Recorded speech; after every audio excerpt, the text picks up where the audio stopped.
Have you ever felt a sudden jolt of anxiety at the back of your mind, as though someone had just whispered a warning in your ear, even when nothing obvious threatens you? That's no accident. It's the invisible hand of fear, carefully nurtured by voices you'll never see, deep within the fabric of your world. They feed you dread like a slow drip of poison, calibrating each drop so that you never quite realize how thirsty for safety you've become. Imagine waking to headlines that scream of looming disasters, economic collapse, or social unrest. Each morning you brace yourself for the worst, scanning your feed for proof that danger lurks around every corner. What you don't notice is how these stories are curated to keep your chest tight, your senses on edge. A world perpetually on the brink demands your attention and your allegiance. Fear becomes your compass, guiding you toward the solutions they sell, the policies, the products, the ideologies. In marketing, this dynamic plays out in plain sight. Alarmist ads warn that your home is vulnerable to break-ins unless you install their state-of-the-art security systems. They whisper that childhood allergies will lurk unseen without their patented formula. Anxiety metamorphoses into consumerism. You believe you are choosing safety, when in fact you are succumbing to a cultivated terror of inadequacy. Fear of loss, fear of regret, fear of being unprepared. And with every purchase you feed the cycle, reinforcing the notion that safety can only be bought. Politics thrives on the same invisible currency. You're inundated with warnings that your way of life is under siege, that foreign enemies, domestic traitors, or shadowy cabals threaten your family, your values, your future. These threats are seldom new. They are recycled narratives, repackaged for maximum effect. But fear does not demand novelty. It demands urgency. It thrives in the face of uncertainty and a sense of helplessness. When you're afraid enough, you cease to question who wields the power and why. You simply want someone to protect you, and you'll give them whatever they ask. Social fears are even more intimate. The dread of being ostracized, ignored, or mocked drives you to conform. You post carefully curated snapshots of your life, sculpting an image that shields you from judgment. You nod along in conversations, even when your gut rebels, because dissent opens the door to exclusion. The fear of being alone whispers that silence is safer than speaking out. It shapes friendships, workplace dynamics, even the deepest bonds, molding you into a version of yourself approved by the collective. And within your own mind, the subtlest terror takes root. The fear of failure, they feed it through comparisons. You can't avoid highlight reels of everyone else's achievements, filtered to perfection. You grow convinced that unless you're excelling at every moment, you're at risk of falling irretrievably behind. This fear paralyzes creativity, stifles risk-taking, and lures you into the comfort of mediocre routines. You grind yourself down under the illusion that success is safety, never stopping to ask, safety from what? The mechanics of this manipulation are elegant in their cruelty. Fear hijacks your rational mind by triggering the same survival circuits our ancestors relied on when predators stalked the grasslands. Today's predators are algorithms, media conglomerates, political strategists, and marketers who understand that an anxious populace is a predictable one. They monitor your heartbeat, your clicks, your scrolling patterns, and feed you more of what keeps you hooked. Every alert, every push notification, every breaking headline is a carefully placed breadcrumb leading you deeper into the labyrinth of fear. But what if you could catch yourself in the act? What if you recognized that the trembling in your hands isn't the weather or the stock market? It's the echo of a fear planted long ago, now blossoming into anxiety that serves someone else's agenda. The first step towards freedom is awareness. Notice when your pulse quickens as you digest the latest crisis. Ask yourself, am I reacting to a real threat or to a story crafted to control me? Reclaiming your power means turning off the noise long enough to see the world in its true colors. It means acknowledging uncertainty without letting it define your actions. It means embracing vulnerability as a human truth rather than a flaw to be hidden. When you choose curiosity over dread, you weaken the hold of those who profit from your fear. This isn't wishful thinking. Real lives are transformed when people step off the treadmill of terror. Communities build resilience by sharing honest stories instead of sensational headlines. Individuals find courage in collective support, refusing to let isolation amplify their insecurities. And slowly, the culture shifts from one of perpetual alarm to one of mindful engagement. Fear will never vanish entirely, and nor should it. It alerts you to genuine danger, triggers compassion, and can even fuel creativity. The secret lies in discerning which fears are yours and which are being served to you like poisoned snacks. When you learn to distinguish the two, you regain agency. You decide when to act, when to pause, and when to resist the compulsion to consume every new threat. You've seen how dread becomes dependency, how anxiety translates into obedience, how panic morphs into power handed over willingly. But the most insidious fear of all is the fear you never suspect, the one that whispers hesitation when you yearn for boldness. And just when you think you've uncovered every trick, a whisper echoes just beneath your thoughts, the silent command you obey without knowing why. Have you ever paused mid-action to wonder why your hand moved before your mind did? Yesterday morning, you reached for your phone seconds before your brain registered the thought. You obeyed a silent command you never heard. Even now, you follow countless such whispers, subtle directives that guide your every step, opinion, and desire. This is the voice you never hear, but obey.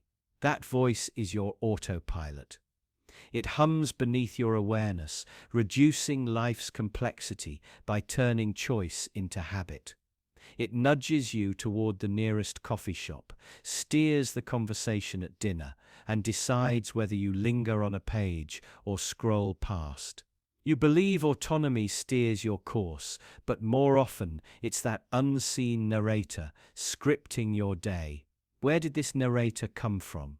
It sprouted in childhood, fed by parents' warnings, teachers' rules, and the cultural code around you. With every piece of advice and every slogan absorbed, it grew bolder. It judges your thoughts, punishes you with guilt, rewards you with relief. It whispers, be safe, conform, don't draw attention, until its commands feel like your deepest convictions. Imagine your mind as a stage. Invisible puppeteers tug at strings, driving your gestures, your words, your impulses. When a deadline looms, you panic and overwork because that whisper demands it. When someone praises you, you grin reflexively, craving approval you never asked for. The puppeteers wear many faces: social norms, marketing ploys, fears of rejection, yet you never see them pulling the strings. Think of a busy sidewalk. Someone drops a wallet and you instinctively avert your gaze to blend into the crowd. That silent voice warns you. It's awkward, it's risky, you might get blamed. You obey without thinking, surrendered to the group's invisible script. In that moment, obedience feels safer than action. Advertising turns whispers into commands. A melody embeds itself in your mind. A catchy phrase loops until you believe you need that product. You drive past shops you never planned to visit, lured by colors and slogans. That voice chants, "You deserve this," and your wallet obeys, obedient as ever. Social media taps into the same unseen conductor. You open an app for a moment and emerge 30 minutes later, startled by how the clock has sprinted forward. Notifications flood in, and the voice in your head murmurs, one more scroll, one more like. You comply, enthralled by algorithms whispering in the language of craving. The truly terrifying truth is you may no longer recognize your own thoughts. That whisper shapes your values before you even grasp them. It colors your relationships, your ambitions, your fears. You think you choose, but more often you follow the path laid by an unseen hand. What if every life-changing decision you celebrate, changing careers, moving cities, choosing a partner, echoes that imperceptible voice?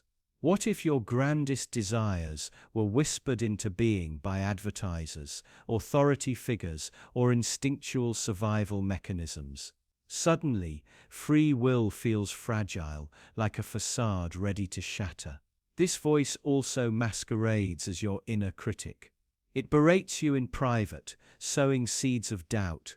You're not worthy. You'll fail. Don't try.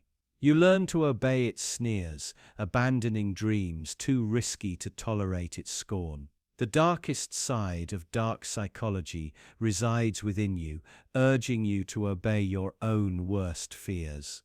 Awareness is the first step to silence the whisperer. Notice the nudges toward habits you never intended. Question the discomfort that flares when you break routine. Listen for the tone of that internal commentator guiding your choices. Once you hear it, you can confront it. Separate its voice from your own. Regaining your voice demands practice. Silence your phone, disrupt your routines, spend moments untethered from external inputs.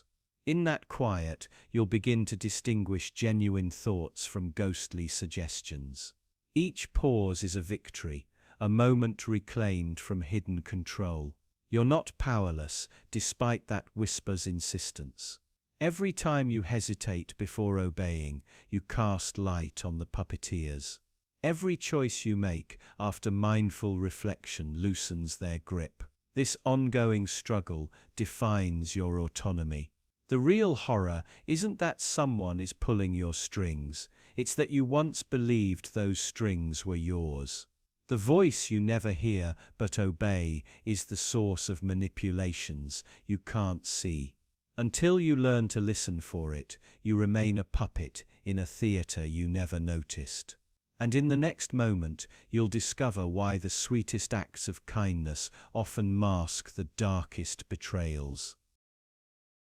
Have you ever felt the warmth of someone's carefully crafted compliment melt away your defenses, like sunlight softening frozen ground? That fleeting sense of relief, that rush of belonging, feels like a gift. Your heart flutters at the promise of understanding and acceptance. But fake kindness is a velvet trap. It lures you with comfort and safety, flooding your brain with feel-good chemicals that blur your judgment. You lean in, craving connection, even as an unseen hand begins to guide your steps. Beneath the surface of those gentle words, a hidden force observes your every reaction, calibrating its approach with surgical precision. You mirror their tone and body language without realizing it. Each nod ignites those mirror neurons deep inside, convincing you that someone truly sees you.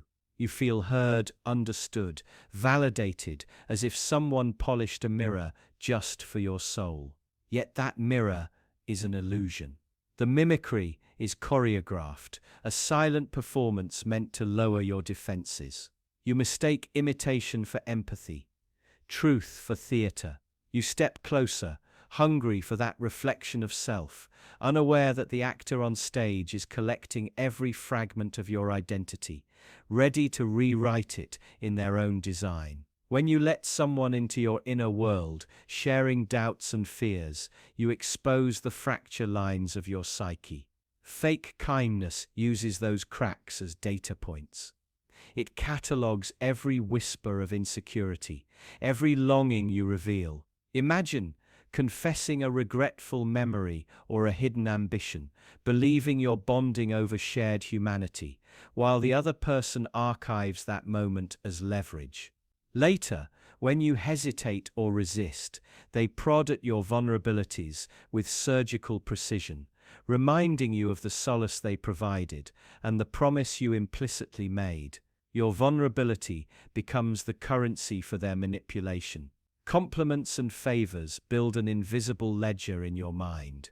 Each time someone does something for you, your brain lights up with dopamine, marking the kindness as a positive deposit. But fake kindness is a loan with compound interest. Those deposits become debts you didn't agree to repay, tacked onto your psyche with invisible ink.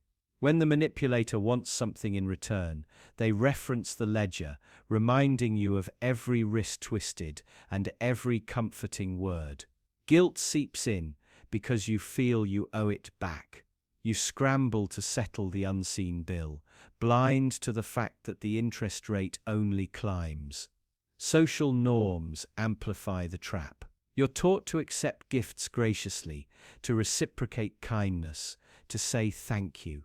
Those unwritten rules become the bars of your cage. Fake kindness exploits them, doling out small mercies that ignite your sense of duty. You feel compelled to repay any favor, even when no explicit request is made. Each time you hesitate, they lean in, offering another kind gesture, reinforcing the norm. You become a marionette, dancing to the tune of sympathy and etiquette, tangled in strings, woven from your own sense of honor. And you don't even see the puppeteer pulling the cords. You might chalk it up to bad luck or naivete until the first time the mask of kindness slips. A terse word, a fleeting glare, a hint of impatience. In that instant, the illusion fractures. You catch a glimpse of the person behind the performance, a calculating mind tallying favors and grievances in real time. Suddenly, every compliment you receive drips with malice.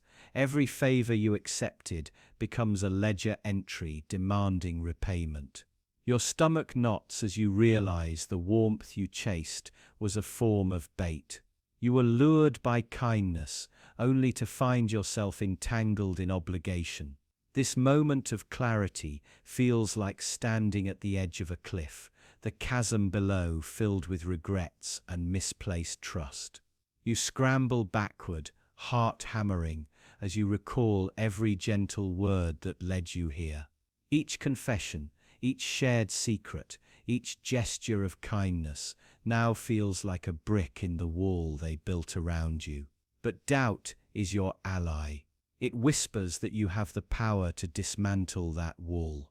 You begin to question every motive, to sift genuine care from strategic generosity. You learn to spot the shimmer of entrapment behind the brightest kindness. As awareness sharpens, you practice saying no, feeling the pulse of freedom that thrums beneath resistance. You test your boundaries gently at first, declining small favors with a steady voice. Each refusal is a victory, a reminder that true kindness never demands repayment. You build a fortress of discernment, choosing to accept generosity only when it comes without strings. Over time, you learn to trust your instinctive alarms, the tightness in your chest, the hesitation in your throat, as accurate messengers of intention. You reclaim the narrative of your own life, welcoming authentic kindness and closing the door on calculated compassion. Fake kindness loses its power when you shine a light on its mechanics. You see the pattern of praise followed by demand, the rhythm of warmth, seeded for later harvesting. You notice how your body responds, how your thoughts swirl with obligation before you even realize it. You choose authenticity over artifice, sincerity over strategy. You recognize that real kindness blooms spontaneously, without agenda or notation. And you learn to give freely, to offer a gesture of goodwill without expecting a ledger entry in return. With each genuine act, you reinforce your freedom and unravel the threads of manipulation woven through kindness. Soon you'll uncover the secret demand behind every smile. You glance at a friendly face across the table, lips curled upward in the perfect curve of a welcoming smile. It feels like an invitation, like a pulse of warmth reaching out to you. But what if that smile is not just an expression of happiness? What if it conceals a hidden price, a silent agreement you never signed? Every smile carries a secret demand. It asks something of you, even as it promises comfort. Smiles are more than emotional signals. They are social contracts written in muscle and intention. When someone smiles, they are not merely communicating friendliness. They are inviting compliance, signaling a readiness to influence your thoughts and actions. That sweet curve of the mouth is a subtle command. Trust me, do as I wish. It commands a narrative, shapes your interpretation of intentions, and bends you toward its hidden agenda without uttering a single word. The softer the smile, the deeper the request hidden within it. In the workplace, you've seen it before. A manager greets you with that warm grin every morning, praises your efforts, and thanks you for your dedication. On its face, it's encouragement. But behind it lies an expectation of extra hours, of silent sacrifices made without complaint. You feel compelled to stay late, to say yes. You bend to that smile's unspoken will, fearing the cold truth of a frown if you refuse. Psychologists call it the reciprocity norm. Our brains hook into those curved lips and light up with reward signals, urging us to return the favor. Mirror neurons fire, echoing the smile in our own faces before our conscious mind can catch up. This isn't persuasion through logic, it's persuasion harnessed through biology. The result is a readiness to comply, to reciprocate kindness even when kindness is not freely offered. We become puppets, dancing on the strings of another's pleasant expression. Consider the friend who always offers to pick up the phone when you call at midnight. Their voice is warm, tinged with genuine concern. You feel grateful, even indebted. But then, when you hesitate to help with a small favor days later, you catch that same smile stiffen into something sharper. The unspoken ledger resets. Suddenly, you owe more. Small kindness become tickets, redeemed only when you surrender your own time and energy. And then there are the darker uses of the smile. Con artists greet you with the brightest grin, weaving a tapestry of trust, so convincing that your guard falls without warning. Abusive partners use soft smiles to soothe you after a storm of violence, binding you back to them with the promise of harmony. Each smile becomes a trap door, opening only to a deeper layer of manipulation. Gaslighting often wears a gentle face. When the liar meets your gaze, they smile and assure you that your memory is faulty, that you are the unstable one, that the truth you cling to is merely a dream. That smile becomes the hammer that shatters your confidence, piece by piece, until you accept their narrative as your own. Under the weight of those secret demands, you feel guilt and confusion. Why do you comply when every instinct screams resistance? Because smiles are not innocent. They are power tools calibrated to exploit our craving for belonging, for harmony. A smile can override doubt. It can mask threats.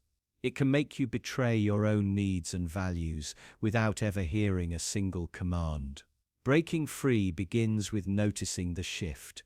The moment a smile demands more than goodwill, pause when that friendly smile appears and ask yourself, what is this asking of me? Listen to the slight sensation of pressure, the urge to reciprocate. Recognize that this is not gratitude, but obligation in disguise. Awareness dissolves the spell. It requires practice, a relentless searchlight aimed at your own instincts until the hidden ask fades under scrutiny. True connection does not hinge on hidden ledgers. When someone's smile is genuine, it is free and free of strings. You can learn to distinguish the lightness of authenticity from the weight of manipulation by paying attention to how you feel. If you sense a nudge toward an unwanted action, it is not kindness, it is a demand. Respect your boundaries even when that smile promises warmth. Smiles may feel comforting, but they are never just about you feeling good. They are invitations to a transaction you did not negotiate, a silent request that can bind you to choices not your own. Learning to see the secret demand behind a smile is the first step toward reclaiming your autonomy and protecting your will from those who weaponize warmth. But next, prepare to uncover how the silent aches of your unease have already begun steering every decision you make. Have you ever found yourself paralyzed by a simple decision? A casual invitation arrives, a friend's dinner, a chance at something new, and suddenly you're overwhelmed. You imagine every possible misstep, awkward silence, judgment, regret. When you picture walking through that door, your palms sweat, your breath catches, and your mind spins through every worst-case scenario. That bubbling anxiety convinces you that staying home is the only safe choice. It doesn't feel like logic, it feels like instinct. But what if that instinct isn't protecting you at all, but manipulating you, steering you toward the path of least resistance? Worries are like invisible chains wrapped around your mind. They twist every thought, cast long shadows over possibilities, limit your vision. You think you're weighing pros and cons, that you're being rational.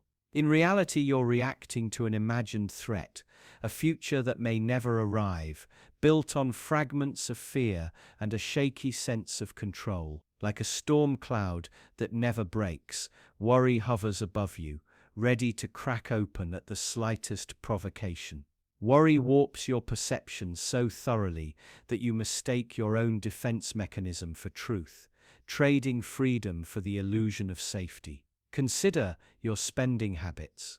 Have you noticed how fear of loss drives you to buy things you neither need nor want? Extended warranties, overpriced insurance, emergency kits, backup plans upon backup plans. You invest in protection against hypothetical calamities. Each purchase feels like a ticket out of worst-case scenarios. You feel safe for a moment, but that comfort is fleeting, giving way to the next worry. You convince yourself that security is worth the cost, even as it drains your resources. Then there are career decisions. You stay in a job you hate because you fear instability more than unhappiness. You resist asking for a raise, afraid of rocking the boat. You pass up opportunities, convinced the risk is too great, even if the reward could change your life forever. Your worry becomes a glass ceiling, trapping your potential, convincing you that mediocrity is safer than greatness. You watch from the sidelines as others take leaps, then wonder why life seems to pass you by. In love and friendship, worry plays its cruelest game. You settle for someone who barely sees you, afraid that no one better will come along. You silence your true feelings because you fear rejection more than loneliness. You stay quiet as small injustices accumulate, rationalizing that speaking up would be too risky. Worry teaches you that connection is a gamble you're not equipped to handle, so you choose solitude. Later, you wonder how you found yourself alone in a room full of people who never truly heard you. Psychologists call this a cognitive bias, your brain's way of saving energy with mental shortcuts. But when worry hijacks that shortcut, you avoid things that pose no real threat. You refuse to fly, terrified of a crash, even though driving 80 hours straight is far more dangerous. You skip social events because of imagined awkwardness, even though the odds of genuine rejection hover near zero. Worry convinces you danger lurks everywhere, when in fact you are safest when you refuse to let fear win. Even moral decisions fall victim to worry. You stay silent when you witness injustice because you're afraid of backlash. You sign contracts you don't understand to avoid conflict. You send dishonest emails hoping to dodge criticism. You choose the path that feels safest for your reputation, not your conscience. With every compromise, worry whispers that preserving your image is more important than speaking truth. All because fear shouted louder than your moral compass, drowning out the voice urging you to do what is right. By prioritizing worry over integrity, you become complicit in actions you later regret. In the realm of dark psychology, worry is a prized tool of manipulation. Cult leaders instill fear of the outside world, convincing followers that only the group can save them. Authoritarian regimes stoke paranoia to keep citizens dependent on authority. Even in everyday relationships, fear-based control thrives when someone convinces you that you are powerless. Every worry implanted becomes a lever, a button, a gate to lock. You hand over your power piece by piece until you can no longer distinguish your desires from those of others. Pause and ask yourself, how many of your choices are really yours? How many spring from genuine desire, and how many are echoes of a worried mind? That question is unsettling because it may force you to confront your lack of agency. If you've been following the map drawn by worry, you've traveled paths not of your own choosing, but of fear's design. Recognizing this truth is painful, yet necessary to reclaim control. But there is a way to reclaim your choices. First, notice the whisper of worry the moment it appears. Name it, invite it into awareness, but don't let it command your actions. Then ask, what would I choose if fear were absent? Picture that decision. Feel its freedom. Small acts of courage break worry's chains, choosing the walk in the rain, asking for what you deserve, saying your truth even when your voice shakes. Each step chips away at worry's power. Understand this, your worries drive your choices, not because they are powerful, but because you have allowed them to sit in the driver's seat. You possess the strength to steer a different course.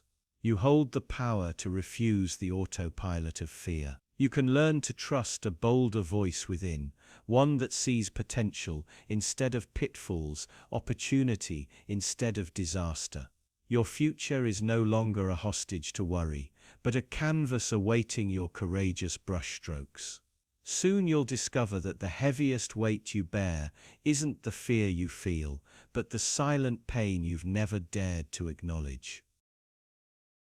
Have you ever felt a hollow throb beneath your ribs, something deeper than fatigue, a pulse that you insist is just stress or the demands of a busy life? You tuck it behind forced smiles and frenetic schedules, telling yourself it will fade if you ignore it. You call it exhaustion. You call it a bad night's sleep. You call it the weight of responsibility. But when darkness falls, it returns, louder, insistent. It hums beneath the surface of your thoughts, a muted alarm you switch off with scrolling fingers and late-night snacking. Admit it, and you risk unraveling the carefully constructed story of who you think you are. That story carries secrets you refuse to face. It's a silent ache you won't name, because naming it means acknowledging you are burdened by something heavier than you ever meant to bear.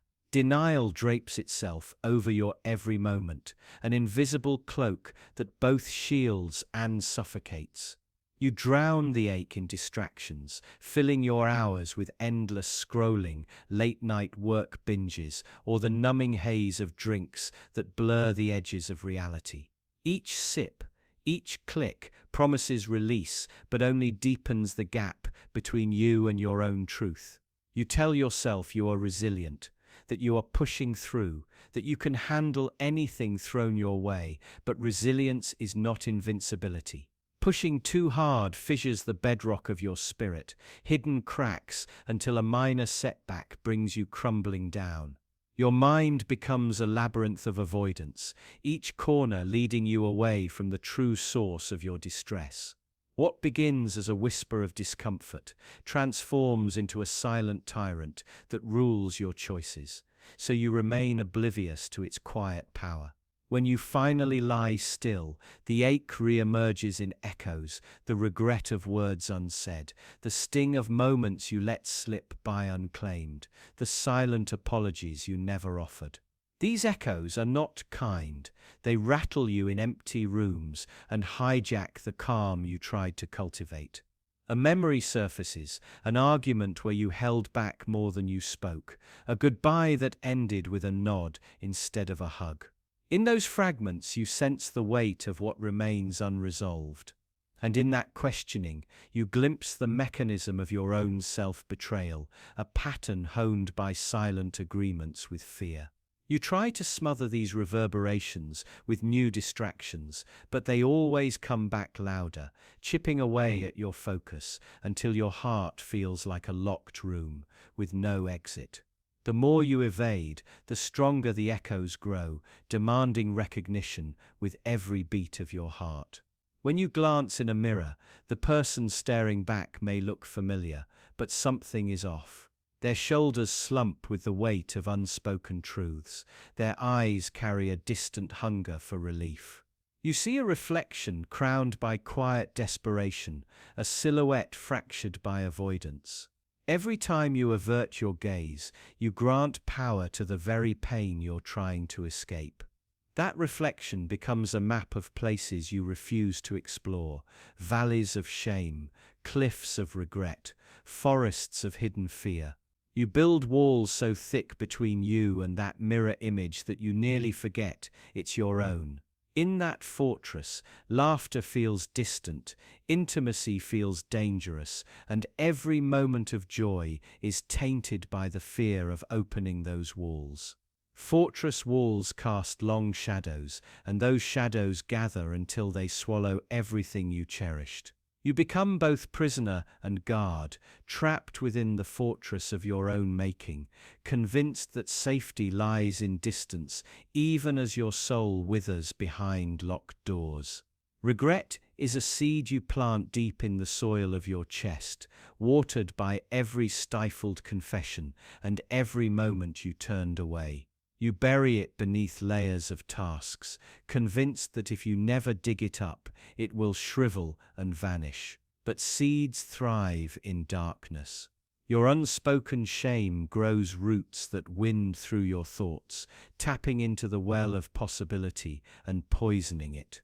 You stop reaching for new dreams, choosing instead the comfort of old habits. You justify it with logic. Better safe than sorry, you tell yourself. But safe shrinks your world until it becomes a single grey room where creativity goes to die. You visit those regrets in lonely moments, like nostalgic tourists, tracing the outlines of what could have been.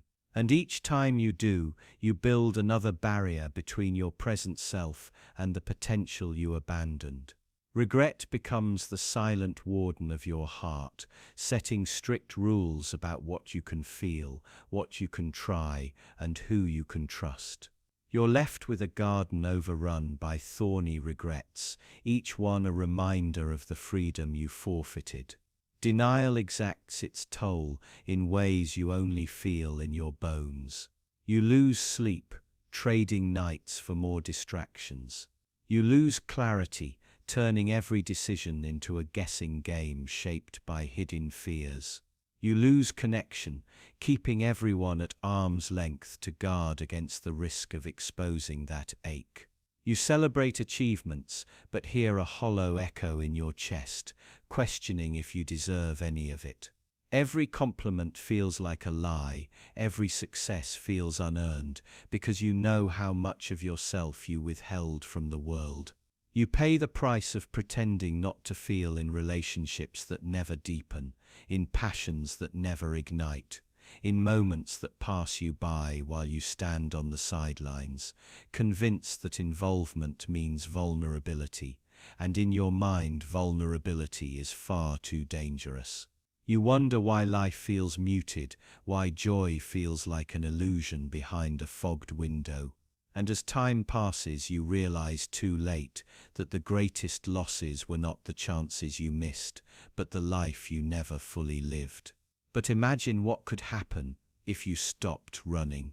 If you sank into that ache instead of pushing it away.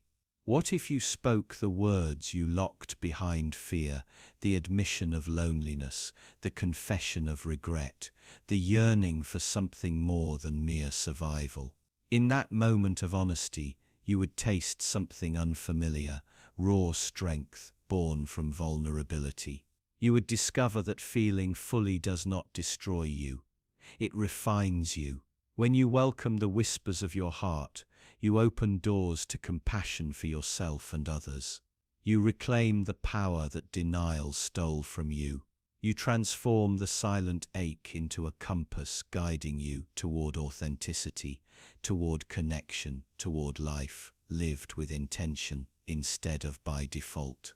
The pain you refuse to admit suddenly becomes the very source of your greatest freedom. Even after you learn to embrace that ache, why do you keep retracing the same broken steps over and over? Picture this. You stand at the edge of a familiar battlefield, your own life clutching a list of goals that glow with promise. Each night, you swear you will do better tomorrow. Exercise at dawn, resist that craving, quit the pattern that has haunted you for years. Yet, morning arrives and you find yourself retracing the same steps, making the same choices that led you astray. How is it possible to commit to change so fiercely and end up exactly where you started? Why does determination collapse into habit and hope dissolve into regret? A sting of shame lodges in your chest, a thud of frustration echoes in your mind. You whisper promises into the dark, only to hear them echo back, unmoved. It feels as though an unseen force drags you backward at every turn. But what if there is a reason you cannot escape this loop, a hidden mechanism that keeps you repeating the same mistakes? Your brain is a master entertainer, seeking efficiency above all else. It treats repeated actions like well-worn grooves in an antique vinyl record, spinning familiar frustrations on endless repeat. The first time you tried a new habit, your mind lit up with alertness, scanning for possibilities. As you tread that path again and again, neurons wire themselves into a shortcut so comfortable. It feels like home. You stop choosing. It all happens below consciousness. Your body glides along the track you laid, spared the agony of decision-making. This autopilot is seductive because it feels automatic, safe, even reliable.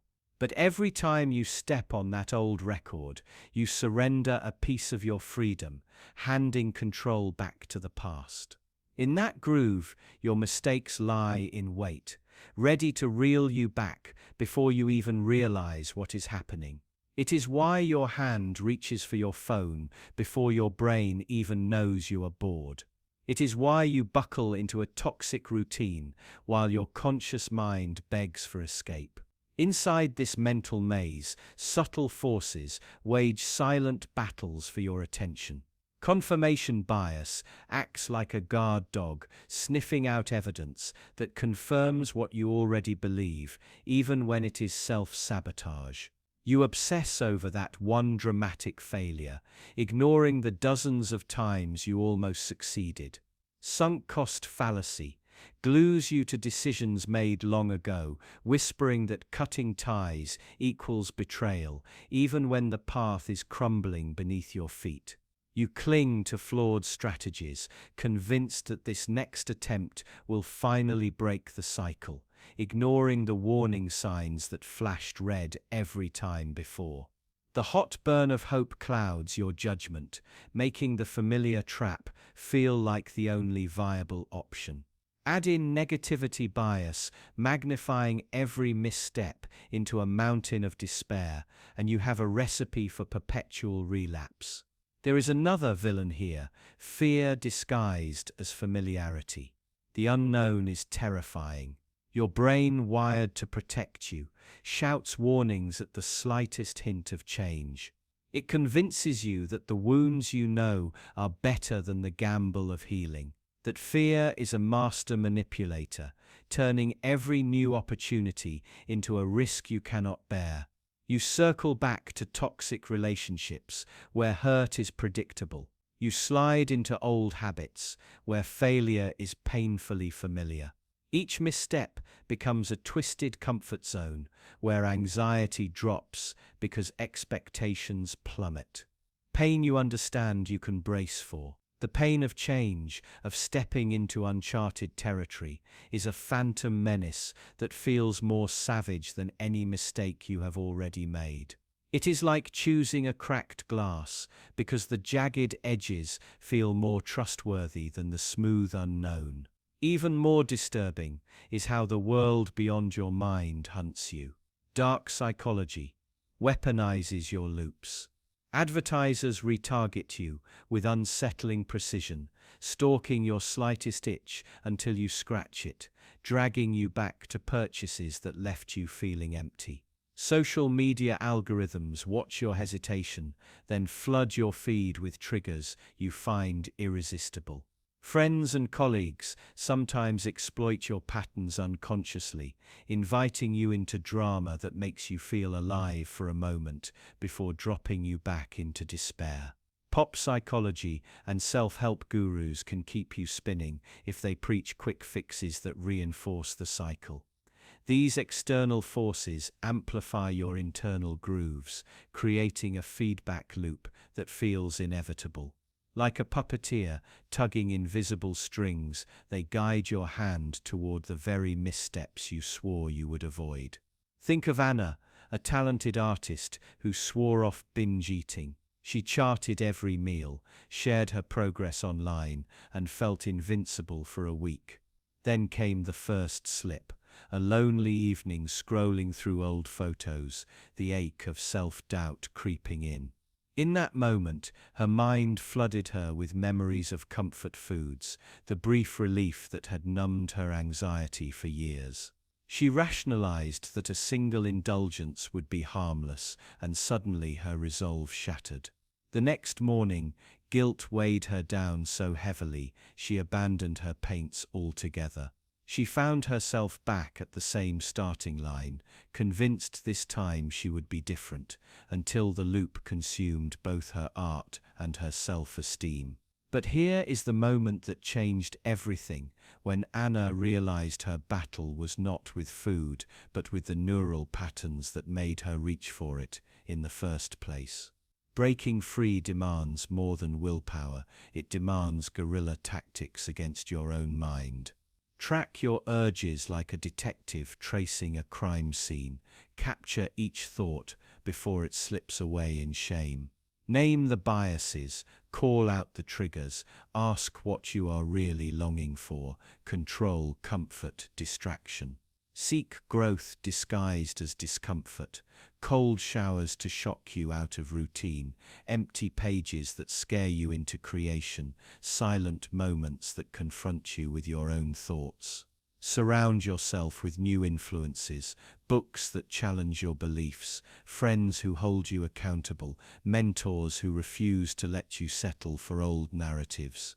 Every step into the unknown weakens the grooves of habit and carves fresh pathways toward progress. It is messy, you will stumble, but even a single unexpected choice rewrites your neural script, making it just a bit harder to slip back. Recognize that each time you fall, you are gifted insight, evidence of a pattern begging for exposure. Mistakes lose their power when you shine ruthless light on them. They become data, not judgments. When you treat every misstep as a clue, you equip yourself with the tools to break free. It is not about perfection or unbroken determination. It is about the relentless refusal to let old patterns script your future. True freedom comes when you stand at the crossroads of habit and choice and deliberately choose the road untraveled. But what if the real chains binding you are not your own patterns, but an unseen pressure shaping every choice you make? Imagine walking into a gallery filled with strangers, each absorbed in their own quiet contemplation. You stand at the threshold, uncertain which direction to face. Almost instantly, you pivot to match the angle of the nearest person's gaze. Your shoulders settle. Your hands find a place at your sides, all without a single spoken command. It feels effortless, natural, a gentle nudge from the atmosphere itself. Yet that nudge is the invisible push to conform, an unseen force that pressures you to mirror others' behavior. In that moment, you surrender your solitary perspective to the crowd's silent choreography, unaware that you have traded autonomy for the comfort of belonging. You might think your choices are guided by free will, but often they arise in the shadow of unseen influences. These invisible hands shape not only what you do, but what you think you want. Each step you take feels like your own decision, but it was lit by others' flickering flame, and you are compelled to move toward its glow. You have made countless decisions based on popularity, without ever noticing the pattern. You asked for the dish with the longest wait times, curious about the one everyone else was ordering. You clicked on the link with the highest view count, assuming numbers equated to quality. Each like, each share, each sold-out seat carries a promise of safety, as though a crowd could guard you from error. Your mind equates consensus with correctness, trading hesitation for the illusion of certainty. But popularity is not a compass. It is a current that sweeps you along, convincing you that the path crowded with footsteps must be the right one, even if the road leads away from your own truth. Authority exerts an even subtler pull. A badge, a title, a polished uniform carries weight far beyond its material form. You defer because you assume knowledge hides behind those symbols. You nod when the expert speaks, believing their voice to be a beacon in the darkness. Yet a badge does not guarantee wisdom. It only guarantees influence. In ancient times, a crown signified insight. Today, it might simply denote power. When you trust authority without question, you give away the most precious thing you possess, the right to think for yourself. Belonging is a hunger sharper than any physical craving. You fear isolation more than you fear disapproval. You tuck away dissenting thoughts, mute opinions that threaten the group's harmony. You laugh at jokes that rub you the wrong way. You change your accent, your dress, the way you articulate a thought, all to avoid the chill of exclusion. Beneath every compromise lies the echo of a primal warning. Be cast out and you risk everything. Fear of exclusion is the silent whip that cracks behind every shared decision, reminding you that unity is safety and safety is survival. Algorithms learn you better than you know yourself. They filter, curate, and present a world that reflects only your own beliefs back to you. Each scroll tightens the echo chamber around your mind, drowning out voices that contradict your worldview. Dissent becomes an intruder in a home built just for you. Soon you forget that alternatives exist. The chamber grows tighter, your thoughts circle like trapped birds, and conformity becomes the only exit. When you wander too close to uncomfortable truths, the walls of your curated reality close in, pushing you back into the familiar fold. Every like, every thumbs up, every nod of approval is a tiny reward wired into your psyche. You chase it like a drug, repeating the behaviors that spark that warm glow. In a meeting, you ride the wave of agreement to a promotion. In a friendship, you echo opinions to earn a laugh. Approval is currency, and you spend your authenticity unwittingly to buy it. Each act of compliance carves deeper grooves in your behavior until you find yourself on autopilot, seeking the next payoff, even as your own convictions gather dust in the shadows. Traditions anchor every generation to the ones that came before. The dishes you cook, the stories you tell, the rituals you follow were established by hands you never met. They feel comforting because they are familiar, but familiarity can harden into dogma. You honor them without asking why, wrapping yourself in a cloak woven by countless ancestors. In doing so, you accept an inherited script, unconsciously performing roles written long before you took your first breath. Conformity stretches its chains across time, binding your choices to patterns you did not forge. You glance at your reflection and realize you have perfected a smile that matches the room's mood, even when your heart trembles with a different tune. You feel the hollow echo of someone you used to be, buried beneath practiced gestures and polite laughter. Conformity works like a mirror that shows only the collective image until you believe that reflection is your true face. The more you mirror the crowd, the fainter your own outline becomes. Soon the voice in your head, the one that dares to question, grows distant, like an unheard whisper in a thunderstorm of consensus. Awareness is the first crack in this invisible cage. Every moment you notice a hesitation before you nod, an internal conflict before you follow.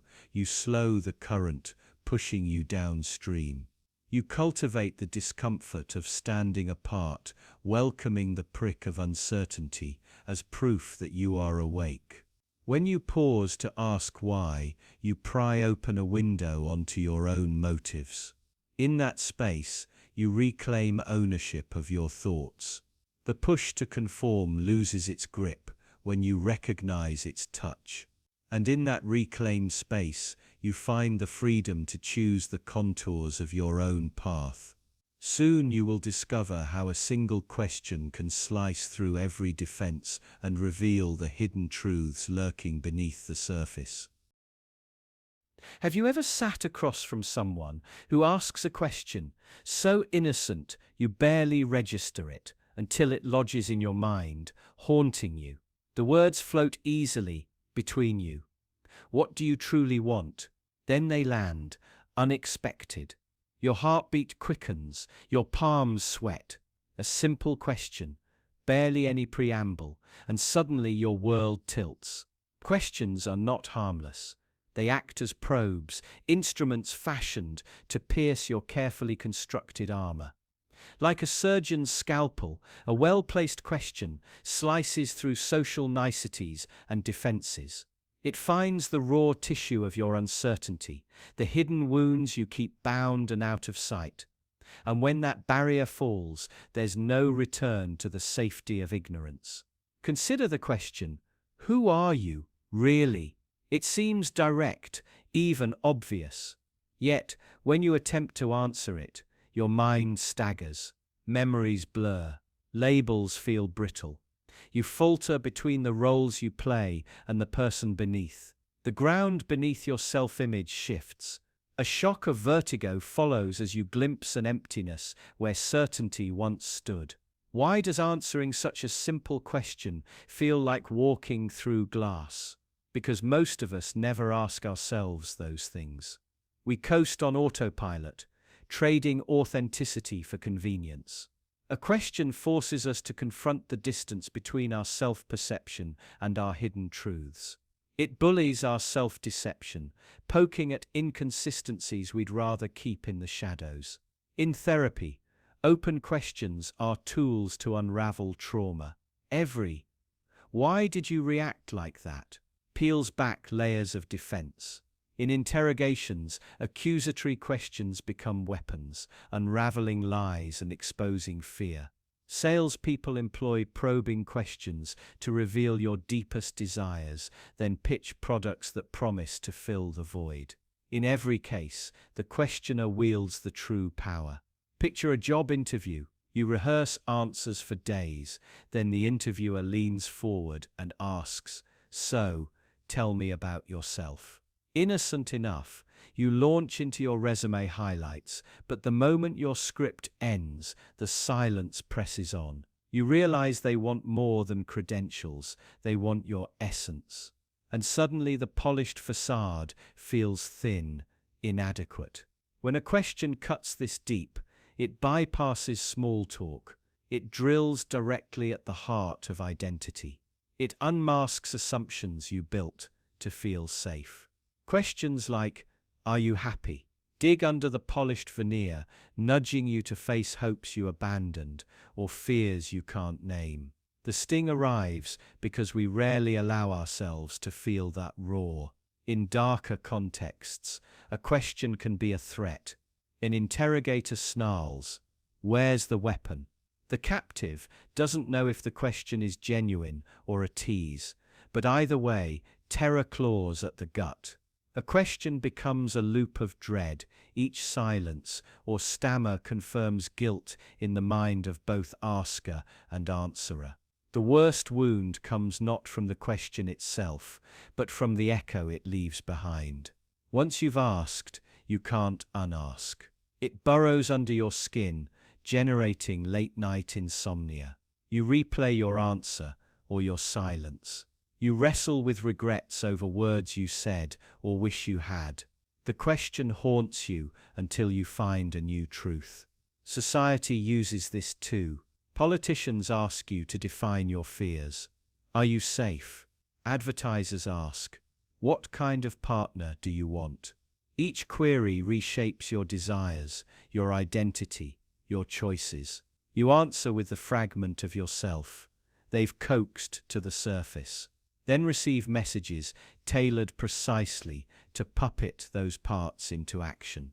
When you ask yourself a question in solitude, you hold the blade. You become surgeon and subject. The challenge is brutal.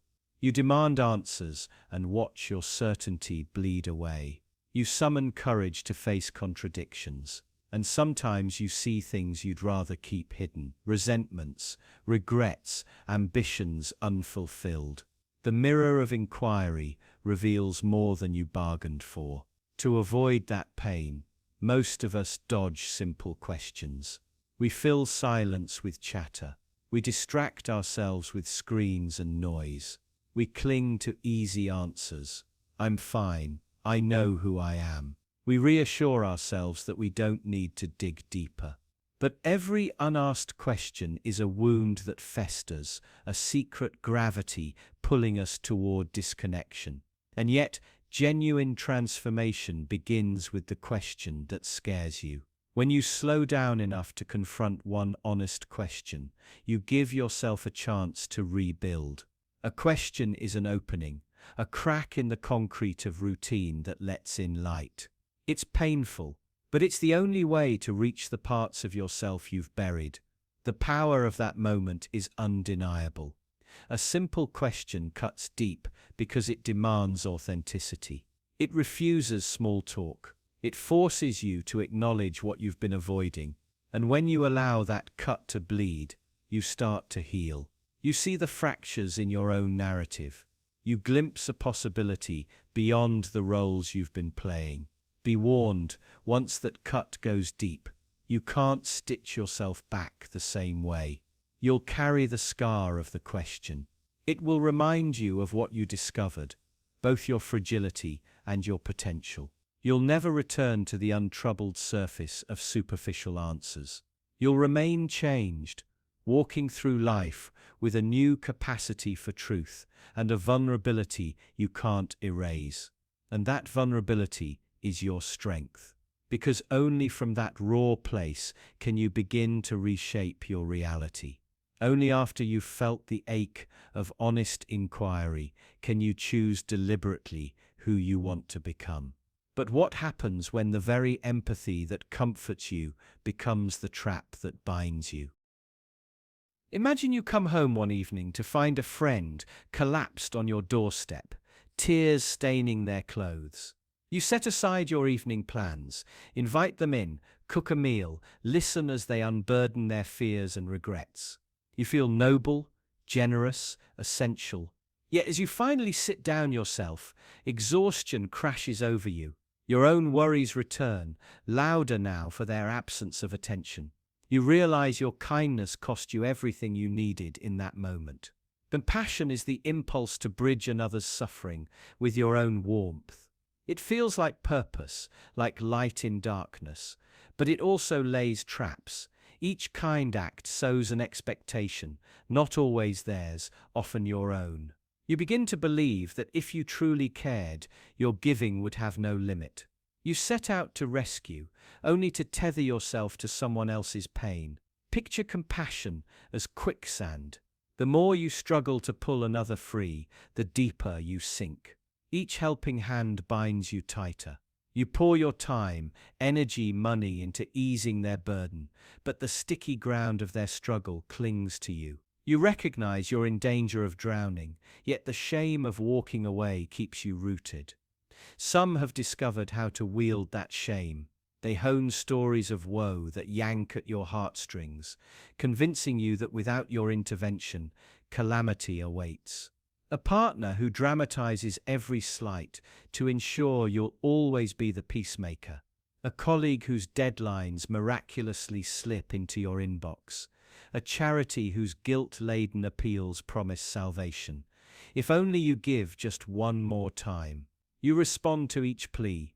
Convinced refusal would brand you callous. In the workplace, compassion transforms into unspoken obligation. You coach the struggling intern, you cover shifts for sick co-workers, you volunteer for extra projects. Praise rains down, team player, indispensable, go-to person. And with praise comes expectation. Soon every crisis becomes yours by default. Saying no feels like betrayal, so you keep saying yes, slowly erasing the boundaries that once protected your sanity. At home, compassion can erode self-care. You reassure a loved one for weeks on end, postponing your own doctor's appointment because someone else's anxiety seems more urgent. You cancel your own plans to babysit a nephew, hoping family hardship will ease. Bit by bit, you revoke your own permission to rest, convinced that you are not worthy of kindness until you have proven your selflessness beyond measure. Cognitive biases conspire to keep you trapped. The sunk cost fallacy whispers that after investing so much, quitting now would admit failure. The reciprocity norm convinces you that giving creates a debt owed, a bargain that demands repayment in the form of gratitude. Or else, guilt and obligation fuse into a heavy chain around your neck, and you drag it wherever you go. The tragic irony is that compassion twisted into obligation loses its soul. It becomes a ledger of suffering rather than a balm. You give not from abundance, but from scarcity, anxious you'll never have enough energy or emotion left for yourself. You begin to resent the very people you longed to help. Your empathy curdles into frustration. True compassion, however, flourishes in freedom. It rises from a full cup, not from an empty one. It whispers, "I choose to help," not "I must." Boundaries become its allies, not its adversaries. Saying no does not make you cruel, it makes you clear. It ensures that when you do say yes, your gift is potent, genuine, and sustainable. Breaking free requires brutal honesty. Examine every yes and ask, am I offering this from strength or from fear of my own discomfort? Do I expect something in return, even if it's only the absence of guilt? When the answer is fear or expectation, pause. Create space between impulse and action. In that gap, choose compassion that uplifts rather than entraps.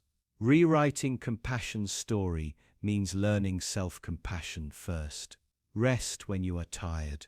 Invest in your own well-being without apology. Recognize that your worth is not measured by how many crises you manage.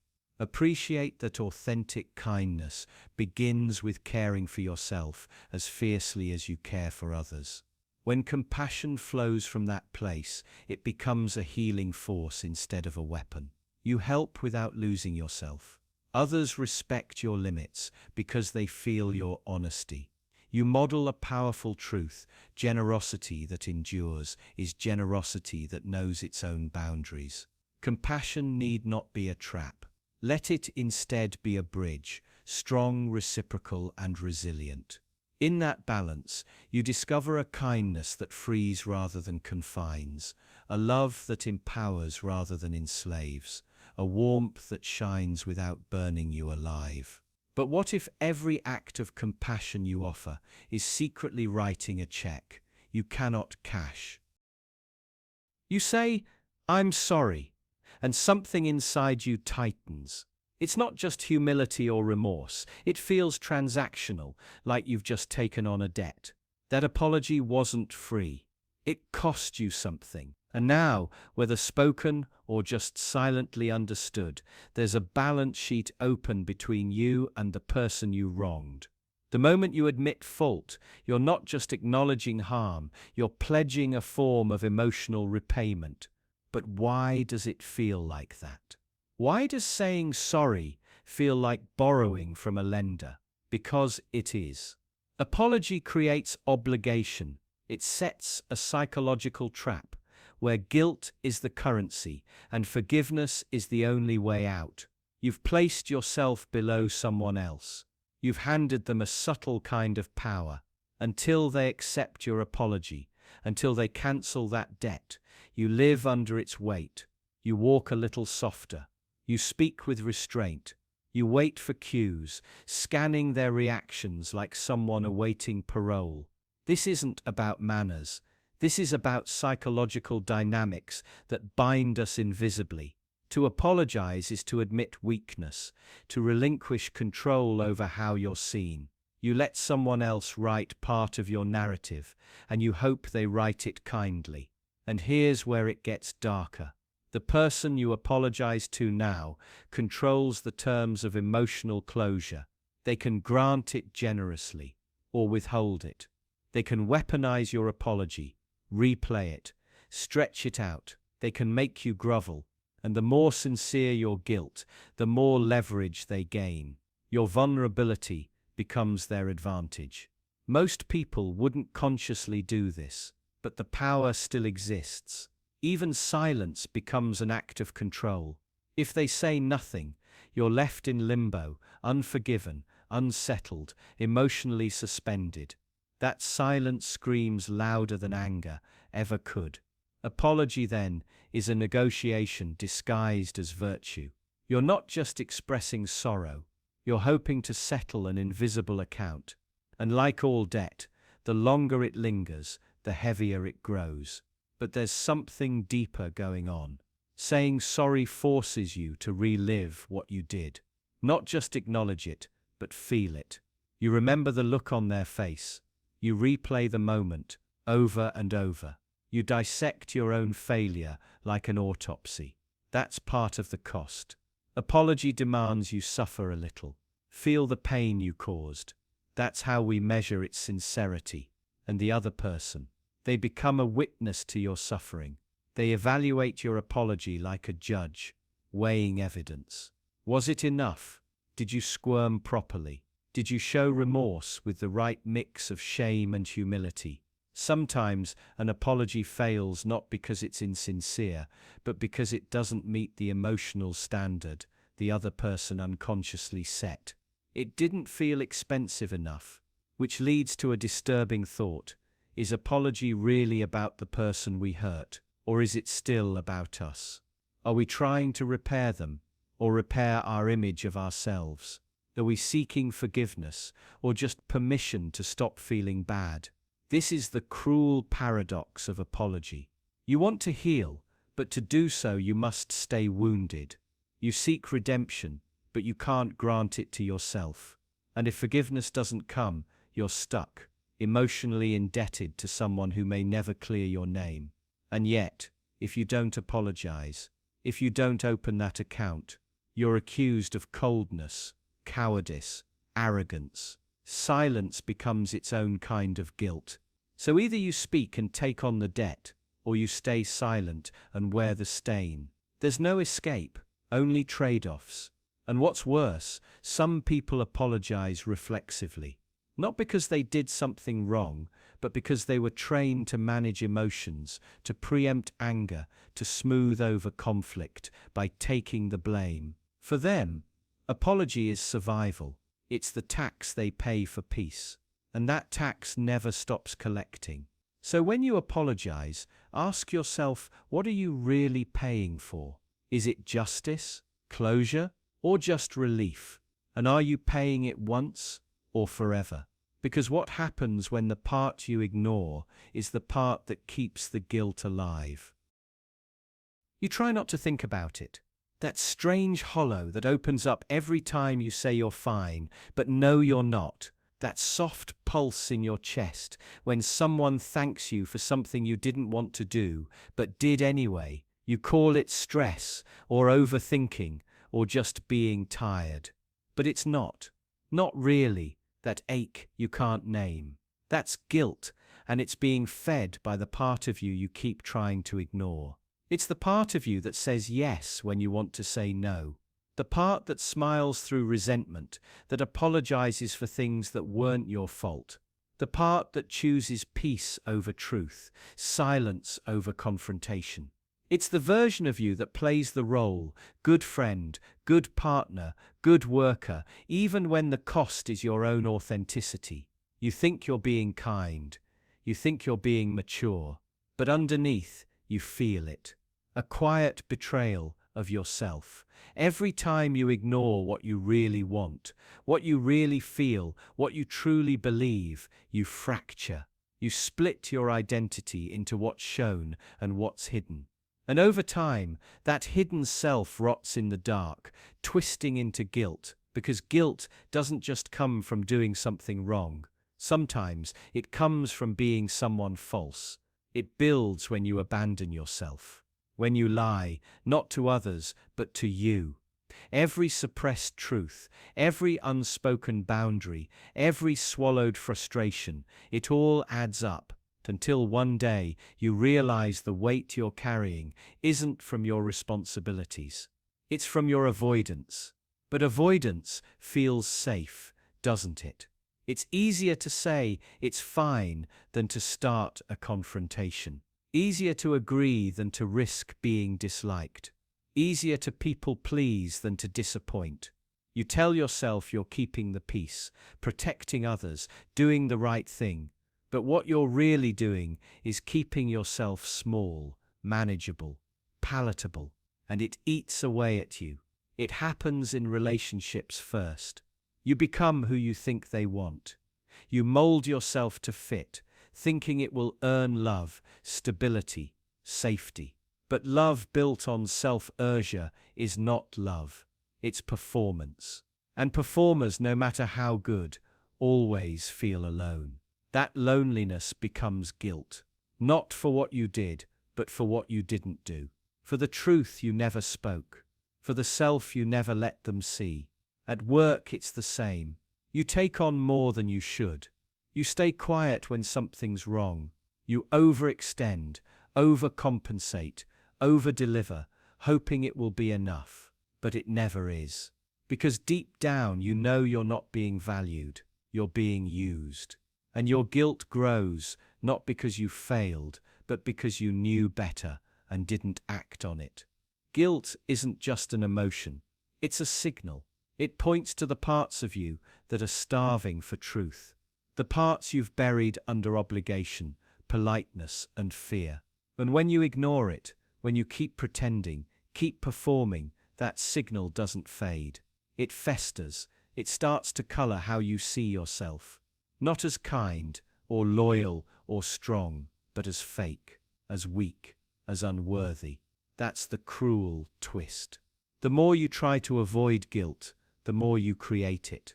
Every time you silence your inner voice, you hand it over to shame.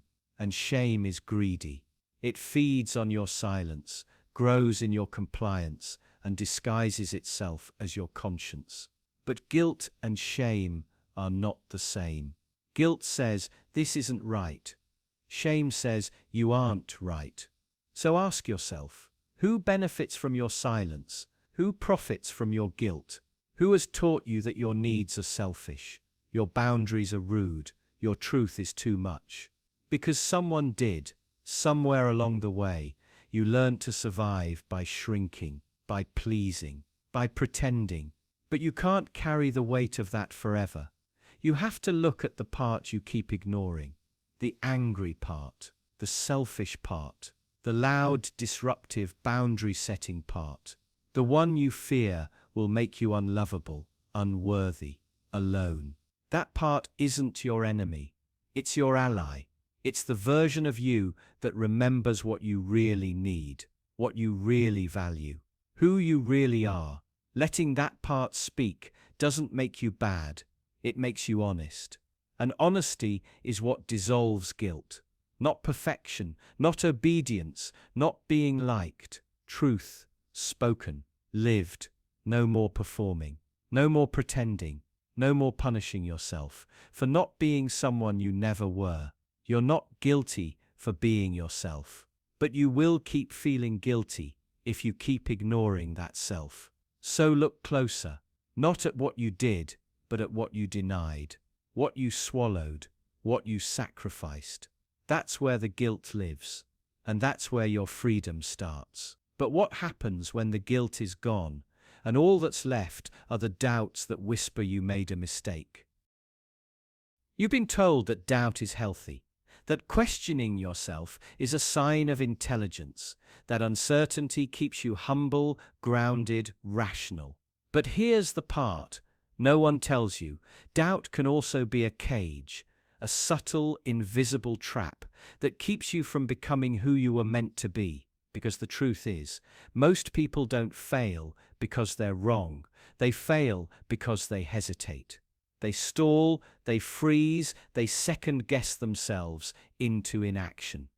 Doubt doesn't just slow you down, it paralyzes you. And once you're paralyzed, the world moves on without you. Think about the moments in your life when you stood on the edge of a decision. You knew what you wanted. You could feel it in your bones, but then doubt crept in. A whisper, a tremble. What if you're not good enough? What if this is a mistake? What if you try and it doesn't work? So you wait. Just a little longer. You need more information, more validation, more signs from the universe. But the world doesn't wait for your certainty. It keeps spinning. Opportunities slip through your fingers, not because they weren't meant for you, but because your doubts made you hesitate. Doubt convinces you it's your protector, that it's shielding you from humiliation, rejection, disaster. But really, it's something else entirely. It's fear wearing a thoughtful mask. It's self-preservation in disguise. Doubt doesn't guard your potential. It buries it. And the more you feed it, the stronger it gets. Every time you choose comfort over risk, hesitation over action, you reinforce the belief that you're not ready, that you don't deserve it, that you're an imposter. And before long, doubt becomes your default state. Not a momentary pause, but a permanent identity. This isn't about reckless confidence. It's about reclaiming your right to act before you're completely sure, because certainty is a myth. No one has it, not truly. The people who succeed, the ones you admire, they act in spite of doubt, not in the absence of it. They feel the fear and still move forward. That's not recklessness. That's courage. But here's the sinister twist. The system you live in benefits from your doubt. It wants you to question yourself. Because people who doubt themselves are easy to control. They seek approval. They play it safe. They don't challenge authority. They don't disrupt norms. And they certainly don't take power. When you doubt your worth, you don't ask for more. When you doubt your voice, you don't speak up. When you doubt your value, you accept less than you deserve. The more uncertain you are, the more predictable you become. And in a world that profits off your passivity, your doubt isn't just tolerated, it's cultivated. And let's not forget the social layer. You're surrounded by people who've built their lives around safe choices. People who've convinced themselves that dreaming big is dangerous, that ambition is arrogance. They'll project their doubts onto you, not out of malice, but out of fear. Your confidence threatens their comfort. Your courage exposes their compromise, so they'll subtly, quietly urge you to play small. Don't get your hopes up. Be realistic. Maybe you should wait. But here's the truth. Every great change in history began with someone who didn't wait, who didn't ask for permission, who didn't silence themselves just because they weren't completely certain. They moved, they spoke, they acted, and yes, they doubted themselves too. But they refused to let that doubt decide their fate. So ask yourself this: how many of your dreams have died in the waiting room of "I'm not ready yet"? How many times have you said no to something you desperately wanted, just because your doubt shouted louder than your desire? It's not your talent holding you back. It's not your intelligence, or your circumstances, or your luck. It's your doubt. And every time you choose to listen to it, you are not just delaying your future. You are defining it, cementing it, sealing it. Because doubt, when indulged, becomes prophecy. You tell yourself you're not good enough, and then you act like it. You hold back, you hesitate, you shrink, and the world responds in kind. It reflects your doubt right back at you. Not because it's true, but because you made it true. And the most tragic part, you'll never know what could have been if you'd only believed a little more, acted a little sooner, trusted yourself a little deeper. That's how doubt seals your fate. Not with a scream, but with a whisper. Not with a dramatic failure, but with 1,000 tiny hesitations. Until one day you wake up and realize that your potential didn't die all at once. It starved, slowly, quietly, invisibly, because you never gave it permission to live. And maybe, just maybe, that's the most dangerous lie of all, the one that says doubt is wisdom, when in reality, it's surrender. But what happens when that surrender turns into something else, when you stop doubting a lie and start believing it instead? You don't just lie to others, you lie to yourself, and you lie for yourself. Not because you're malicious, but because somewhere along the way, the lie became safer than the truth. It became the rope you held when everything else was falling apart. And so, instead of letting it go, you wrapped it tighter, again and again, until one day you forgot you were even holding it. The lie might be small: "I'm okay, this job is fine, I'm happy." Or it might be massive, so big it rewrites your entire identity. "They love me. I made the right decision. This is who I'm supposed to be." Lies like these don't just cover up the truth. They replace it. They build new walls, paint them in calming colors, and call it home. And because they make you feel safe, you defend them like your life depends on it. Because, in some ways, it does. Your brain is a master at this. It rewires itself around the lie. It reshapes your memories, edits out contradictions, and creates narratives that feel airtight. You don't just believe the lie, you become it. And once you do, anything that threatens it feels like a threat to you. That's why people get angry when confronted with uncomfortable truths. It's not just disagreement, it's psychological self-defense. They're not defending an idea, they're defending a version of themselves they can't afford to lose. But why does the lie stick so well? Because truth demands something from you. It demands action. If you admit your relationship is broken, you have to leave. If you admit your job is meaningless, you have to find something else. If you admit you've built a life around someone else's expectations, you have to start over. That kind of truth doesn't just hurt, it shatters, so the lie becomes easier, more convenient, and convenience, when repeated often enough, starts to feel like truth. There's another reason, more painful than the first. The lie often began as protection. When you were younger, weaker, more vulnerable. You told yourself something to survive. It's not that bad, they didn't mean it. I deserve this. It was the only way to keep going. And over time, that survival instinct hardened into identity. You didn't just lie, you became the person who needed that lie. And now, years later, you're still carrying it. Not because it's true, but because it once kept you alive. But lies, even protective ones, have a price. They dull your instincts, they twist your perceptions, they fill your world with false comfort while numbing you to real connection. You can't build a solid life on a false foundation. Eventually, the cracks show. Relationships feel empty. Success feels hollow. You chase things that never satisfy, because somewhere deep down, you know you're chasing shadows. The lie promised you relief, but it never offered peace. And here's the cruel irony. The longer you hold the lie, the harder it becomes to tell the truth. Not because the truth changed, but because you changed. The version of you who could have admitted it is gone. Now, you're someone else, someone with more to lose. So you double down, you rationalize. You get defensive. You say things like, it's complicated, or you don't understand. But the truth doesn't need to be understood. It just needs to be faced. Because you can't heal what you won't name. You can't move forward when you're still pretending you're not stuck. And you can't be free if the person you're pretending to be is still running the show. That's the final trap of the lie.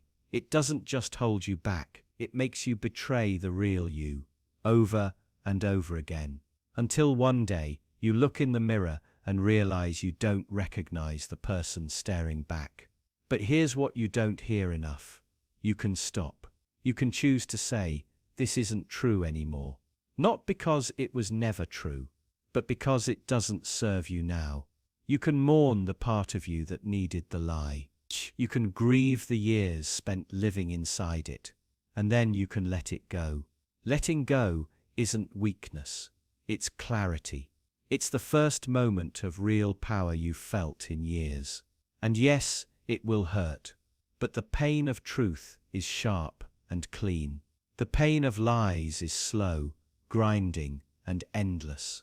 You don't hold on to lies because you're stupid or broken. You hold on because you're human. But you don't have to keep holding on. And the moment you stop, the silence that follows might just be your real voice, whispering back for the first time in a long time. But of course, not every whisper is yours, and not every voice is friendly, because just beneath your awareness, something's been watching, studying, looking for the weakness in your defenses. You're not as invulnerable as you think, and your mind, for all its defenses, carries a glaring weakness. It's not your lack of intelligence, not your level of discipline. It's your blind trust in your own perception. You assume your beliefs were chosen, that your values were forged in the fire of reason, debate, and self-discovery. But they weren't. They were planted, slowly, subtly, and always when you were most distracted, not by force, but by suggestion, not through debate, but through repetition. Because the human brain has a flaw, it confuses familiarity with truth. The more often you hear something, the more likely you are to believe it, even if it's wrong. That's not a moral failure. That's biology. And this glitch in your mental operating system, it's not random. It's exploited. Advertisers use it. Politicians thrive on it. Manipulators love it. They don't argue with you. They repeat themselves over and over again until you stop noticing the message and start mistaking it for your own thought. This is the weakness in your defenses. Your sense of autonomy isn't as solid as you think. You've been trained to mistake programming for preference, persuasion for personal belief, and it gets worse. Because once you believe something, you protect it. You filter out anything that contradicts it. You seek out information that confirms it. You build walls not to keep others out, but to keep your own mind in. It's called confirmation bias, and it doesn't just distort your opinions, it determines your reality. And here's the catch. Your strongest beliefs often have the weakest foundations, not because they're wrong, but because they were never truly tested. Think of the ideas you defend most passionately. Where did they come from? Did you choose them after deep reflection? Or were they absorbed when you were tired, distracted, vulnerable? What if the very thing you pride yourself on, your moral clarity, your ideological certainty, isn't a sign of strength, but evidence of manipulation? The truth is, the more certain you feel, the more suspicious you should be. Confidence isn't clarity. It's often the residue of unexamined influence. But this isn't about paranoia, it's about awareness. The world is full of voices trying to shape you. That's not new. What's dangerous is forgetting that it's happening, believing you're immune, because that belief, that illusion of invulnerability, is the final and most dangerous weakness. It makes you arrogant, dismissive, blind to the slow erosion of your autonomy. You start to defend positions you didn't choose, sacrifice for causes you didn't question, fight battles that aren't yours, and all the while you think you're in control. But you're not. You've become a puppet pulling your own strings, convinced you're the puppeteer. So what do? You question everything, especially your certainty. You hold your beliefs up to the light, not to destroy them, but to see which ones still stand when the glare of truth burns away the illusions. You treat every idea like a virus, examining its origin, its symptoms, its impact. You accept that vulnerability isn't weakness. It's the first step toward real strength, because your mind was never meant to be a fortress. It was meant to be a filter, one that you manage, one that you clean, one that you protect. The moment you stop questioning is the moment your defenses fail, and the moment they fail, you don't lose an argument, you lose yourself. So start asking, not what you believe, but why, and then ask again. Because the weapon that gets past your defenses never announces itself. Sometimes it starts as a joke. But how exactly does humor become a tool for destruction?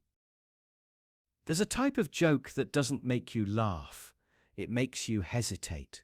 Your lips curl, but something inside twists. Not quite guilt, not quite fear.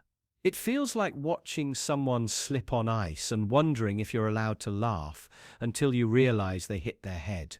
Now imagine that moment, not in a living room, but a courtroom, a school, a political rally. That's when a joke stops being a joke. That's when it becomes something far sharper. A weapon. Humor has always had an edge, but not all edges cut the same way. Satire, for example, punches up. It exposes absurdity in power. But there's another kind, quieter, meaner, more calculated. It punches down. It cloaks cruelty in comedy. That's the trick. It disarms you. Makes you laugh before you even realize what you're agreeing to. Because once you laugh, you've let it in. A joke makes prejudice palatable. It frames hatred as humor. That's why the most dangerous ideologies don't always wear uniforms. Sometimes they wear a smile. They come in the form of late-night monologues, viral memes, or just jokes whispered in boardrooms. The intent is not. The worst part, you're not even sure when it happened. When did that friend start joking about things that make your stomach tighten? When did the online comment section switch from satire to venom? When did cruelty start sounding clever? Jokes bypass defenses. They slip under the radar. You wouldn't sit through a speech about racial superiority. But if someone makes a joke about it, your brain doesn't register threat. It registers rhythm, timing, punchlines. By the time you realize the meaning, the damage is already done. And if you speak up, you're the problem. It's just a joke. That phrase is a shield, a way to end the conversation before it ever starts. Humor becomes a license, a mask. It allows people to test boundaries, to say the unsayable, and retreat behind irony when challenged. But here's the truth. Intent doesn't erase impact. A joke about violence still normalizes violence. A joke about minorities still reinforces stereotypes. A joke about trauma still re-traumatizes. The damage isn't theoretical, it's lived, felt, carried. Now ask yourself, why do we let it happen? Because calling it out is risky. You don't want to be the humorless one, the killjoy, the overthinker. So you stay quiet. You let it slide. And with every laugh, every silence, the boundary shifts. What was once unacceptable becomes edgy, then normal, then policy. That's how propaganda works, not just through speeches, but through punchlines, not just through fear, but through familiarity. A joke can soften you, condition you, prepare you.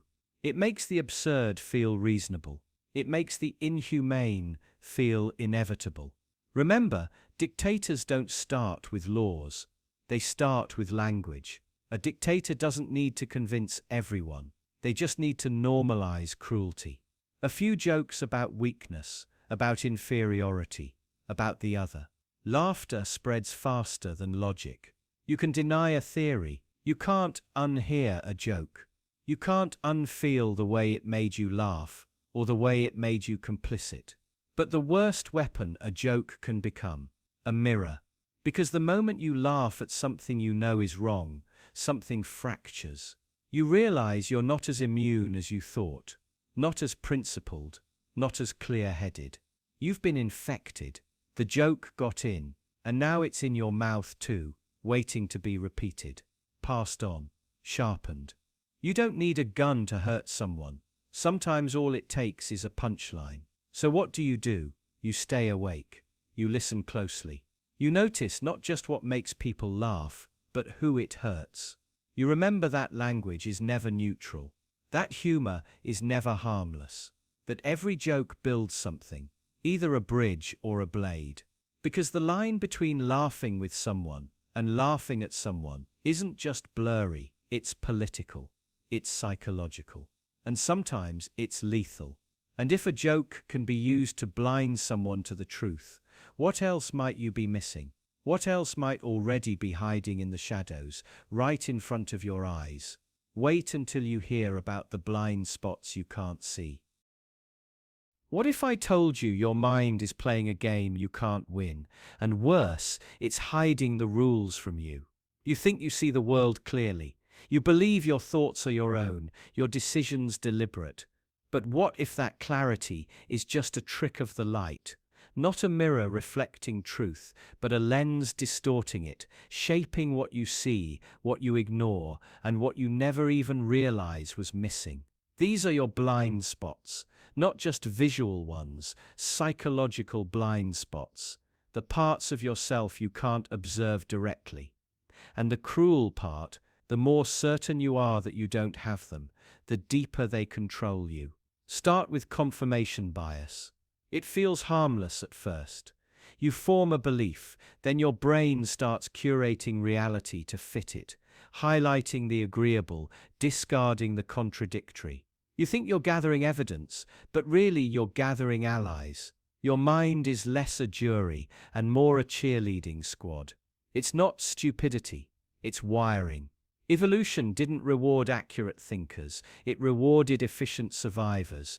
Doubt slows you down. Certainty keeps you moving. But in a world as complex as ours, this shortcut becomes a trap. You don't question what makes you feel right, and feeling right is the most dangerous feeling there is. Think about the Dunning-Kruger effect. The less you know, the more certain you feel. Competence creates humility. Ignorance breeds confidence. You overestimate your ability to detect lies, resist influence, make moral judgments. You believe you're too smart to be manipulated, exactly the type of person most easily manipulated. Then there's the empathy gap. When you're calm, you can't imagine what it's like to be furious. When you're safe, Fear feels distant, abstract. So when others panic, rage, or break down, you judge them. You don't understand them, because you've never stood where they're standing while wearing their skin. This gap doesn't just skew your perception of others, it blinds you to your future self. You underestimate how much stress will break you, how temptation will sway you, how fatigue will dull your ethics. You think you'll rise to the occasion, but the truth, you'll sink to the level of your preparation, and your blind spots are the cracks in your foundation. Self-serving bias sneaks in next. You blame circumstances when you fail, but credit your character when you win. Your mistakes are anomalies, your virtues eternal. But look deeper. You justify cruelty as necessity, silence as wisdom, obedience as maturity. You rewrite your story as you live it, until it flatters instead of reveals. And what about the spotlight effect? You feel constantly watched, judged, evaluated. But in reality, people rarely notice you. They're too busy dealing with their own projections. So you conform to expectations that barely exist. You play a part in a play no one else is watching, except you. There's also memory bias. You think your memories are archives, neatly preserved facts. But memory is reconstruction, not retrieval. Each time you remember something, you rewrite it. But a little softer, a little cleaner, a little more in line with the person you want to be. Eventually, you remember a life that never really happened, just a version of it that felt better to live with. But here's the kicker. You can't see these blind spots from inside your own mind. That's what makes them blind spots. They hide in your certainty, in your comfort, in the stories you tell yourself to feel whole. And because of that, you don't know where your beliefs end and your delusions begin. Think of a fish trying to understand water. It's everywhere, essential, invisible. That's your consciousness. You can't escape it, but you can question it. You can begin to doubt the obvious, interrogate the familiar, challenge the comforting. That's where growth begins, not in acquiring more facts, but in realizing how flawed your filters are. So the real danger isn't being wrong, it's being sure you're right. It's mistaking your perception for truth, your bias for insight, your blind spots for blank spaces. Because in the shadows of what you can't see lies everything you've been avoiding. And if you think that's unsettling, ask yourself this: what do you unknowingly surrender every time you choose comfort over confrontation? That's where we're heading next. You've never had real power, not because you didn't want it, but because you gave it away before you knew what it was. It starts early. You're praised for obedience. You're taught that being liked is more important than being respected. That following the rules makes you good. That questioning those in charge makes you difficult, even dangerous. And so, slowly, silently, you learn to surrender, not just your voice, but your instincts, your defiance, your sense of control. Power, real power, comes from agency. From knowing that you are allowed to say no, that you are allowed to challenge, resist, push back. But by the time you learn this, most of your power has already been siphoned off by institutions, by expectations, by a lifetime of subtle conditioning. Look closely, it's everywhere. In school, you're trained to wait your turn, raise your hand, seek permission to speak, to move, to think outside the box. The system doesn't teach you to lead, it teaches you to comply. And the ones who step out of line, they're labeled troublemakers, not visionaries. The reward isn't independence, it's approval. You're shaped to crave it, to need it like air. At work, you're taught to prioritize stability over risk, image over authenticity.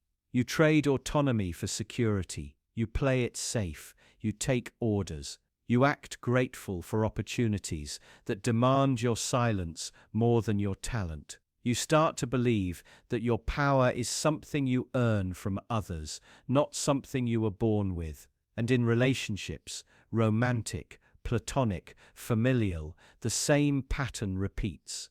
You suppress your needs to keep peace. You hide your opinions to avoid conflict. You bend so you don't break the illusion of harmony. You give and give, hoping one day it will be your turn, hoping someone else will hand you the power you were told you shouldn't take for yourself. But no one hands you power. They only hand you permission, and permission is not the same thing. You give up your power when you confuse kindness with compliance, when you believe that sacrificing your boundaries is the price of being loved. When you tell yourself that putting others first is always noble, never noticing that you're fading in the process. You give up your power every time you wait to be chosen, instead of choosing yourself. Every time you say yes when you mean no. Every time you avoid the fight because you're scared of what it might say about you. The irony is, giving up your power doesn't make you safe. It makes you invisible, and then resentful, and then confused about where the line between victimhood and complicity truly lies. Because the world doesn't just take your power, it tricks you into thinking it was never yours to begin with.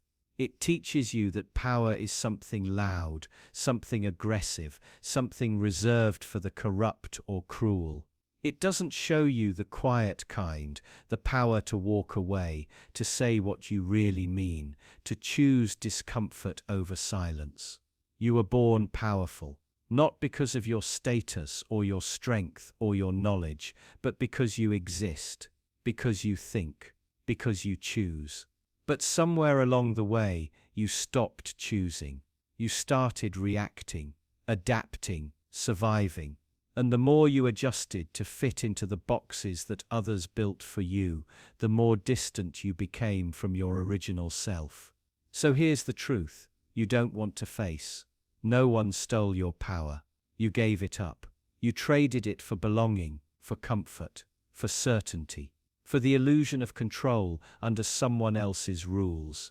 But you can take it back, not all at once, not without fear. But piece by piece, boundary by boundary, decision by decision. Every time you say what you mean, every time you risk being disliked in order to be honest, every time you step into your life, instead of letting it be dictated, you reclaim the right to your own life. Because you can't be free while waiting for permission, and you can't be powerful while pretending you're not. The only way back is forward, through fear, through discomfort, through the discomfort of realizing how much of your life has been shaped by a fear of being too much. But you are already too much, for a world that profits from your silence, for a system that survives on your compliance. And that's exactly why your power matters. And if you're ready to take it back, start by asking yourself this: what part of you had to die just to be accepted? Because the next segment will expose something most people feel but never say out loud: how even silence can cut deeper than words. You're at a party. Not a wild, chaotic one, just the kind with low lighting, soft chatter, and the occasional clink of a glass. You're standing near the edge of the room, not quite part of any group, but close enough to hear fragments of conversations. Laughter rises from a circle nearby. You smile politely, nod, and yet something cold lingers beneath your skin. A sense barely perceptible that you're being watched. Not watched in the dramatic, cinematic way. Not stalked, not targeted. Watched silently, judged quietly. This is the sting of silent judgment. Unlike overt criticism, silent judgment doesn't declare itself. It doesn't shout or confront. It just stares. It just thinks. And worst of all, it lets you imagine, because that's the poison. You do the work for it. Your mind starts spiraling. Was that glance a reaction to your outfit? That whisper, was it about you? That slight hesitation when you spoke, did they think you sounded stupid? The absence of words becomes its own kind of attack. It's passive, invisible, but it lodges deep inside your skull. Silent judgment doesn't give you anything to fight. There's no argument, no rebuttal, no moment of defense. There's just ambiguity, uncertainty, and that uncertainty makes it worse, because humans are wired for social survival. We scan every room for cues of acceptance or rejection. A raised eyebrow can feel like a slap. An awkward silence can echo louder than any insult.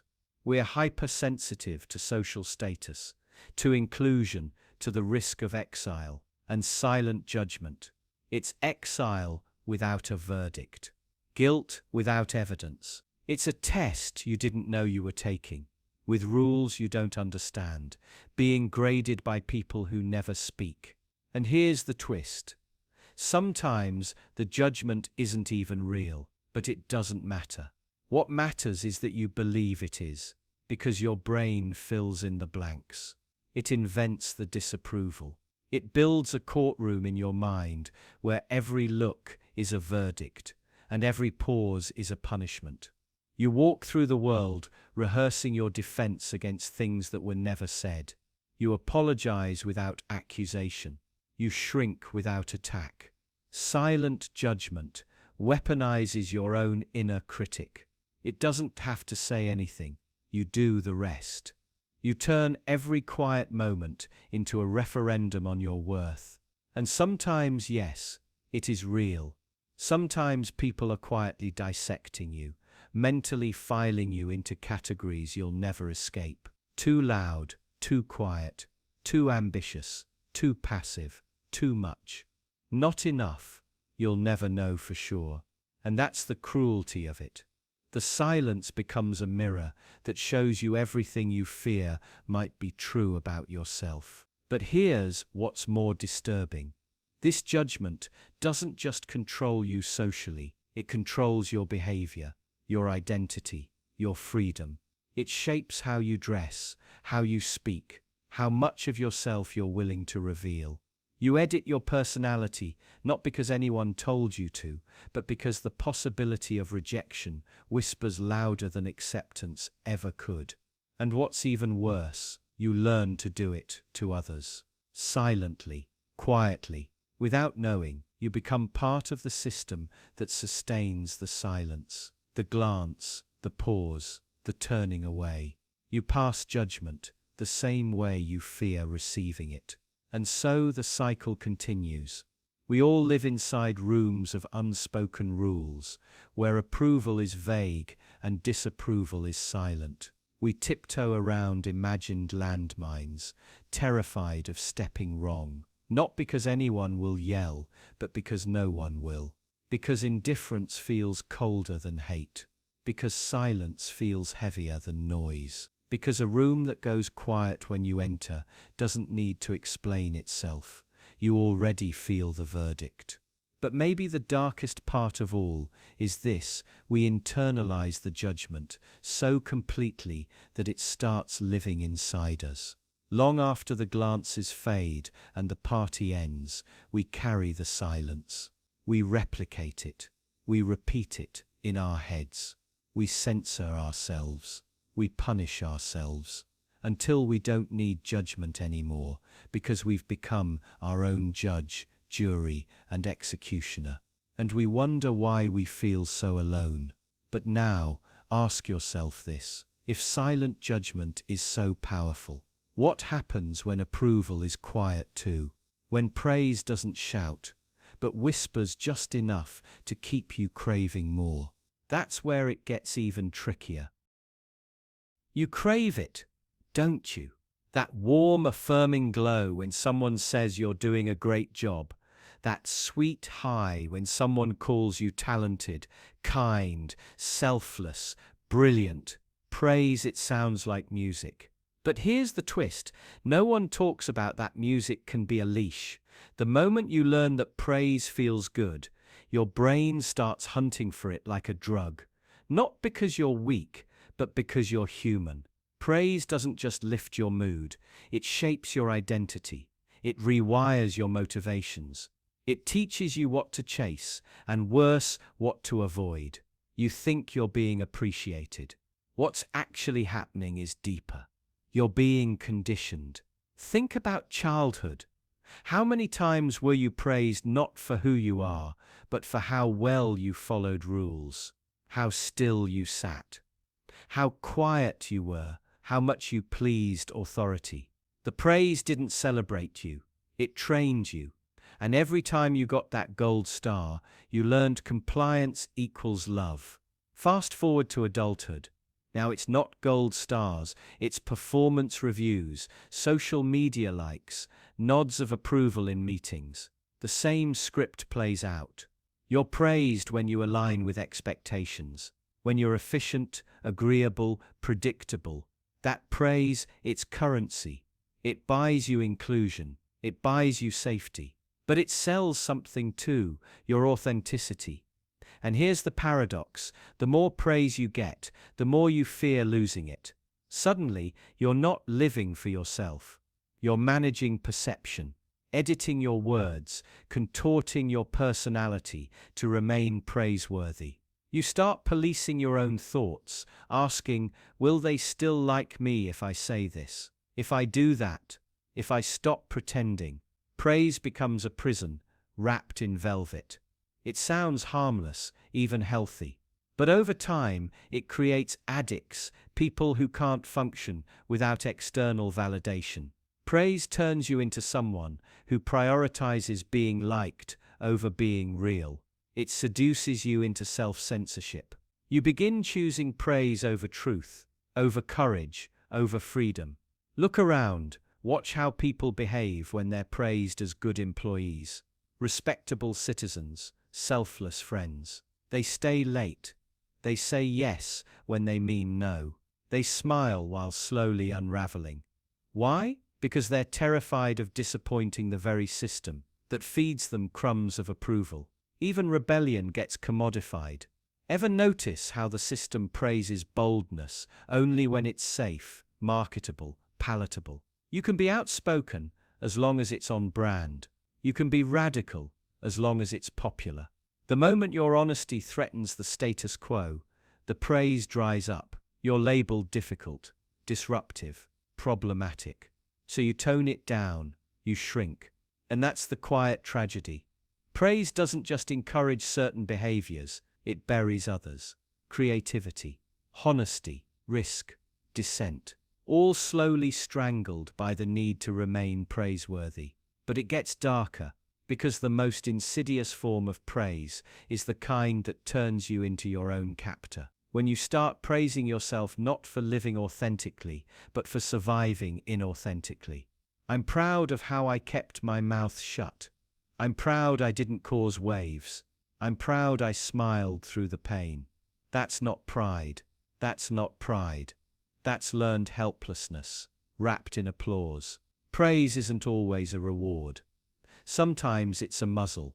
To be clear, praise itself isn't evil. It can affirm. It can uplift.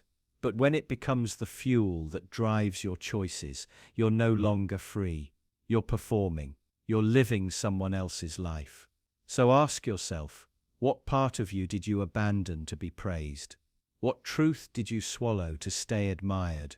What dream did you mute because it scared someone else? If you don't ask those questions, someone else will keep asking them for you and weaponizing the answers. Because the system doesn't just want you productive, it wants you obedient. And the fastest way to ensure obedience isn't punishment, it's praise. And once you're bound by it, it won't need chains. But what if the applause stopped? Would you still know who you are? That's the question most never dare to face. But some do, and they find that the real self begins where the praise ends. Which begs the next question. What do you do with the secret scars you hide when the applause goes quiet? What if your worst wounds aren't the ones you can see, but the ones you've hidden so deeply, even you've forgotten they're there? Not forgotten. Exactly. Just buried. Beneath the jokes you tell, the tasks you complete, the roles you play. These wounds don't bleed. They whisper. Insecurity, shame, guilt. You've learned to function around them, smile past them, maybe even succeed in spite of them, but they are there and they are shaping you. Not all pain is loud. Some of it is patient. Some of it wears a mask. You learned early that expressing pain has consequences. Maybe someone told you to toughen up, or maybe no one said anything at all, just a long silence where support should have been. You quickly realized that your pain made others uncomfortable, so you hid it, covered it with competence, humor, detachment. Whatever worked, whatever kept the questions away. But just because you don't talk about something doesn't mean it isn't talking to you. Trauma, unacknowledged, doesn't disappear. It adapts. It shows up in how you trust or don't. It shapes what risks you take, what people you choose, what emotions you allow yourself to feel. It shows up in the way you overthink texts, brace for rejection, or sabotage happiness before it gets too close. You might call it anxiety, or stress, or just how I am. But often, what you're really feeling is the echo of something you never got to process. Pain denied turns into behavior normalized. You forget there was ever a before, and that's the real trap. You start believing your coping mechanisms are your personality. You say you're a perfectionist, but maybe you're just terrified of not being enough. You say you're independent, but maybe you stopped expecting anyone to show up for you.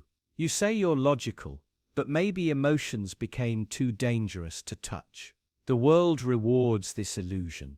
It praises strength, resilience, productivity. It doesn't ask what it cost you to seem okay. It doesn't want the full truth. It wants a version of you that functions, that performs, that keeps the gears turning without asking for too much. Not because you're weak, but because you were taught survival means silence. But there's a cost, and it's always paid in isolation. No one sees your silent suffering. No one knows when you're overwhelmed, because you've trained yourself to look composed. And every time you swallow your hurt, every time you minimize your own needs, you send yourself a quiet message. My pain doesn't matter. Over time, that message becomes your reality. You stop seeking help, stop expecting empathy. You become your own warden, keeping the deepest parts of you locked away, unseen and untouched. But nothing hidden stays harmless. Pain you refuse to feel turns into tension you can't release, into fatigue that sleep won't fix, into a restlessness that no achievement can soothe. The scar becomes a compass, leading you away from connection, from softness, from vulnerability. And yet, part of you still longs to be seen. Even as you hide, you hope that someone will notice, that someone will ask the right question, that someone will sit with you, not to fix you, not to judge you, but simply to witness what you've buried. Because healing doesn't start with solutions. It starts with honesty. It starts when you let yourself admit, yes, this hurt me. When you stop rationalizing your pain and start honoring it. Not every secret scar can be erased, but they can be understood. And in that understanding, you reclaim what was taken from you, the right to feel, the right to hurt, the right to be whole again. Not despite your scars, but through them. You don't need to hide anymore. Not from others, not from yourself. Because the truth is, the more you hide your pain, the more power it holds over you. And what happens when you start showing up honestly, scars and all?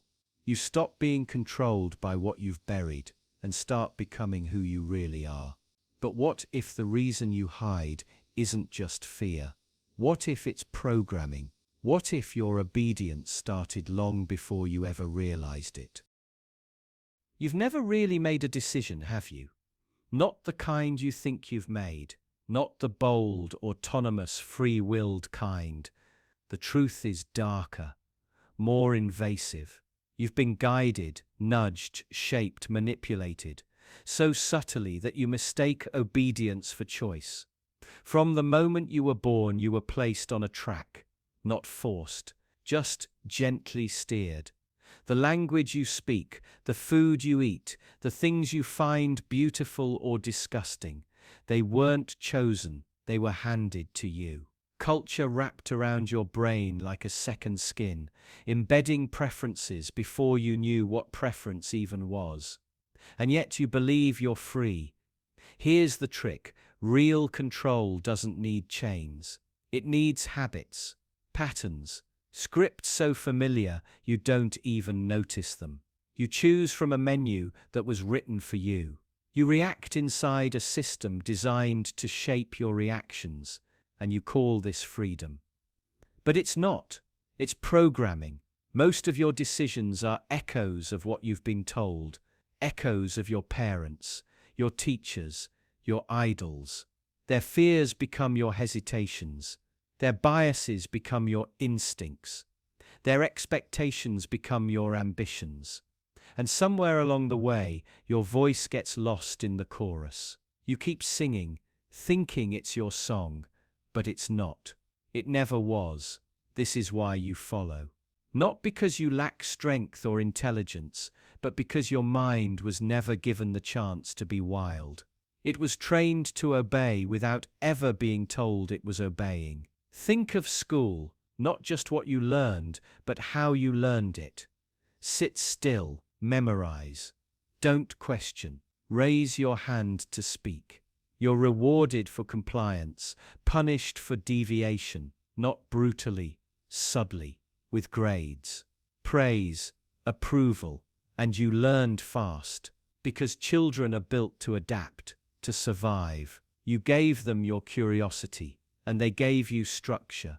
Now you can't even tell the difference. Even your rebellion was pre-approved.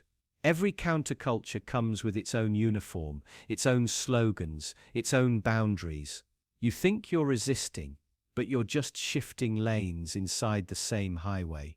Your defiance was anticipated, monetized, marketed. Because that's the beauty of modern control. It doesn't stop you. It gives you options. It makes you think you've outsmarted it, but you're still following, just wearing different clothes. Now ask yourself, when was the last time you truly disobeyed? Not out of impulse or anger, but out of clarity. When was the last time you made a decision that wasn't shaped by someone else's desire, someone else's values? Most people never do, because breaking free requires more than courage. It requires awareness, a piercing, painful awareness of just how little of you is really you. You follow without choice because you were trained to want what they want you to want, to believe that your cage is a sanctuary, to love your leash because it's familiar. And every time you sense the bars, the system floods you with comfort, entertainment, distraction, shallow connection, just enough to keep you from asking the questions that might set you free. But the most disturbing part, you like it this way. You crave the illusion of order, the predictability, the invisible hand telling you where to go, who to be, what to fear. True freedom is terrifying because it demands responsibility. And you've been taught to fear that more than anything, so you follow. Not because someone told you to, but because you were taught never to ask why. But what if you did? What if, for just a moment, you let yourself feel the weight of that truth? Would you crumble under it, or would you finally begin to wake up? Because sometimes all it takes is a single crack in the illusion. And if that crack came from a memory, how much power could one moment really hold. You never asked for it. It arrived uninvited. A single moment, so sharp and unexpected, it embedded itself into the fabric of your mind like a splinter you can never quite reach. One memory, just one, capable of holding your entire psyche hostage. It doesn't need to be dramatic. Sometimes it's the quiet ones that cut the deepest. A phrase, a glance, the sound of a door closing, something so ordinary that no one else would even notice. But for you, it's everything. It plays in your mind like a loop you can't turn off. Every detail hyperreal, every emotion fresh as the moment it first hit. And the strangest part, you don't even want to forget it. Not really. That memory, as painful or confusing or humiliating as it is, has become a part of you. It shaped you, defined how you react, who you trust, what you fear. Even when you say you've moved on, it lives beneath the surface, unseen, untouched, undefeated. Psychologists call this emotional encoding. When something affects you deeply enough, your brain doesn't just store the event, it imprints the feeling. That's why a certain smell or sound can transport you back years in an instant. You're not remembering, you're reliving. And that's where it gets dangerous. Because while most memories fade, this one grows stronger the more you revisit it. Not because it changes, but because you do. You reinterpret it, layer it with meaning, turn it into proof of some deeper flaw in yourself. It becomes not just something that happened, it becomes who you are. A child humiliated in front of a classroom becomes the adult who never speaks up. A betrayal once felt becomes the blueprint for future relationships. The grip of a single memory is not in what it shows you, but in what it convinces you to believe. It convinces you that you're fragile, that you're broken, that you'll never be enough. And once you believe that, everything else aligns around it. You start to avoid risk. You sabotage potential.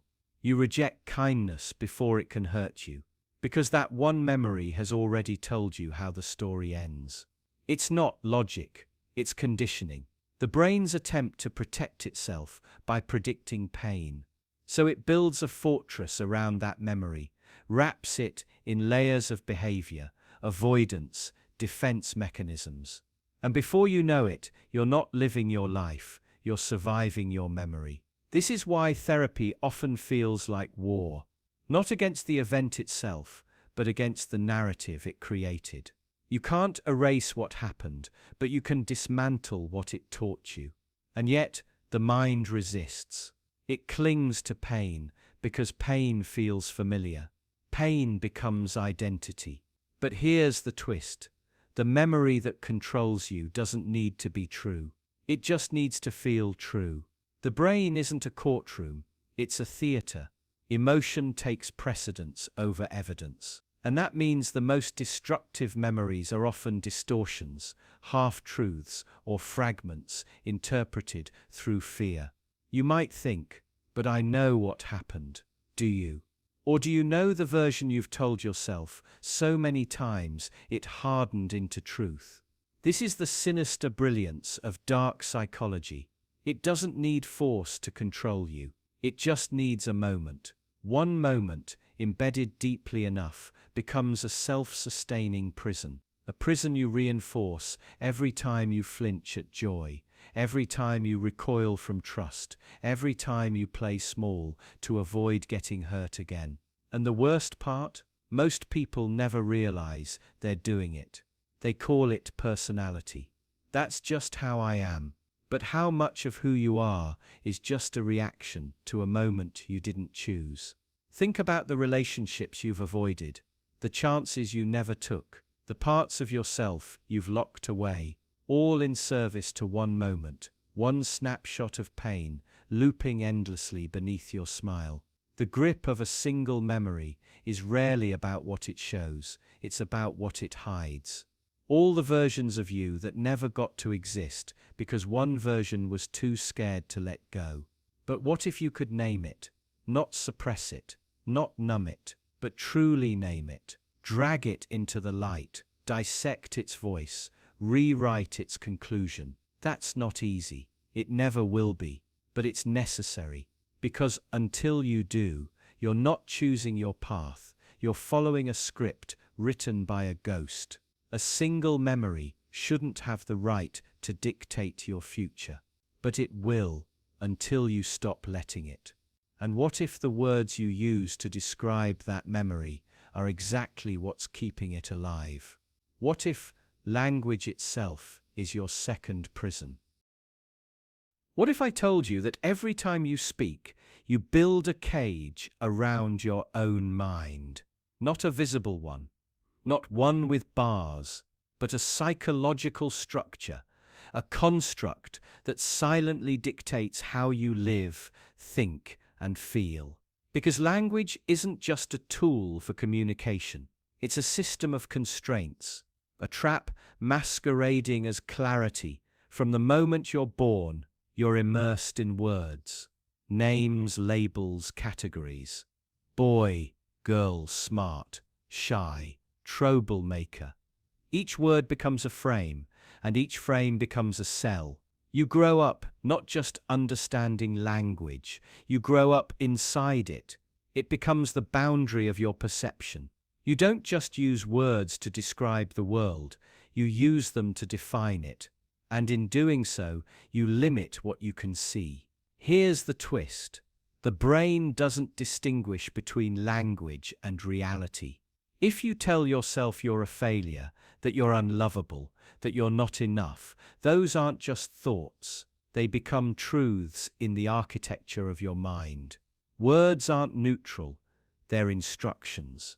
They program the way you interpret experience. Every sentence you speak becomes a thread in the web of your identity. And the worst part? Most of these sentences aren't even yours. You inherited them from parents, teachers, media, institutions. Don't cry. Be normal. That's just how life is. These mantras play in your head on repeat, long after the voices that implanted them have disappeared. You internalize the language of control and call it self-awareness. But it isn't. It's psychological conditioning, camouflaged as personal belief. Ever wonder why some pain lingers long after the wound has healed? Because the language around it survives. You keep telling the same story. He broke me. I'm always like this. People can't be trusted. And the story becomes a prophecy. You live according to the script you didn't write, but never stop reciting. Language doesn't just recall the past, it sustains it. Think of trauma, not just the event itself, but the language you use to narrate it. Words like ruined, broken, forever. These aren't just descriptions, they're declarations. They cement your pain in place. And until you challenge those words, you remain locked in the version of yourself they define. But it's not just about personal pain. Look at society. The labels we casually toss around, criminal, loser, illegal, crazy. These words don't describe people. They reduce them. They trap complex human beings into single, simplistic identities. Language becomes a weapon, a way to control, categorize, and confine. Once someone is labeled, they're easier to dismiss, punish, or ignore. And language doesn't just trap others. It traps you into roles: the good girl, the provider, the genius, the failure. You cling to these words because they offer identity, but they also demand consistency. Once you're seen as something, it's hard to be anything else. People expect you to stay in character, to keep performing the label they've assigned you. So you do. You wear the mask until you forget it's a mask at all.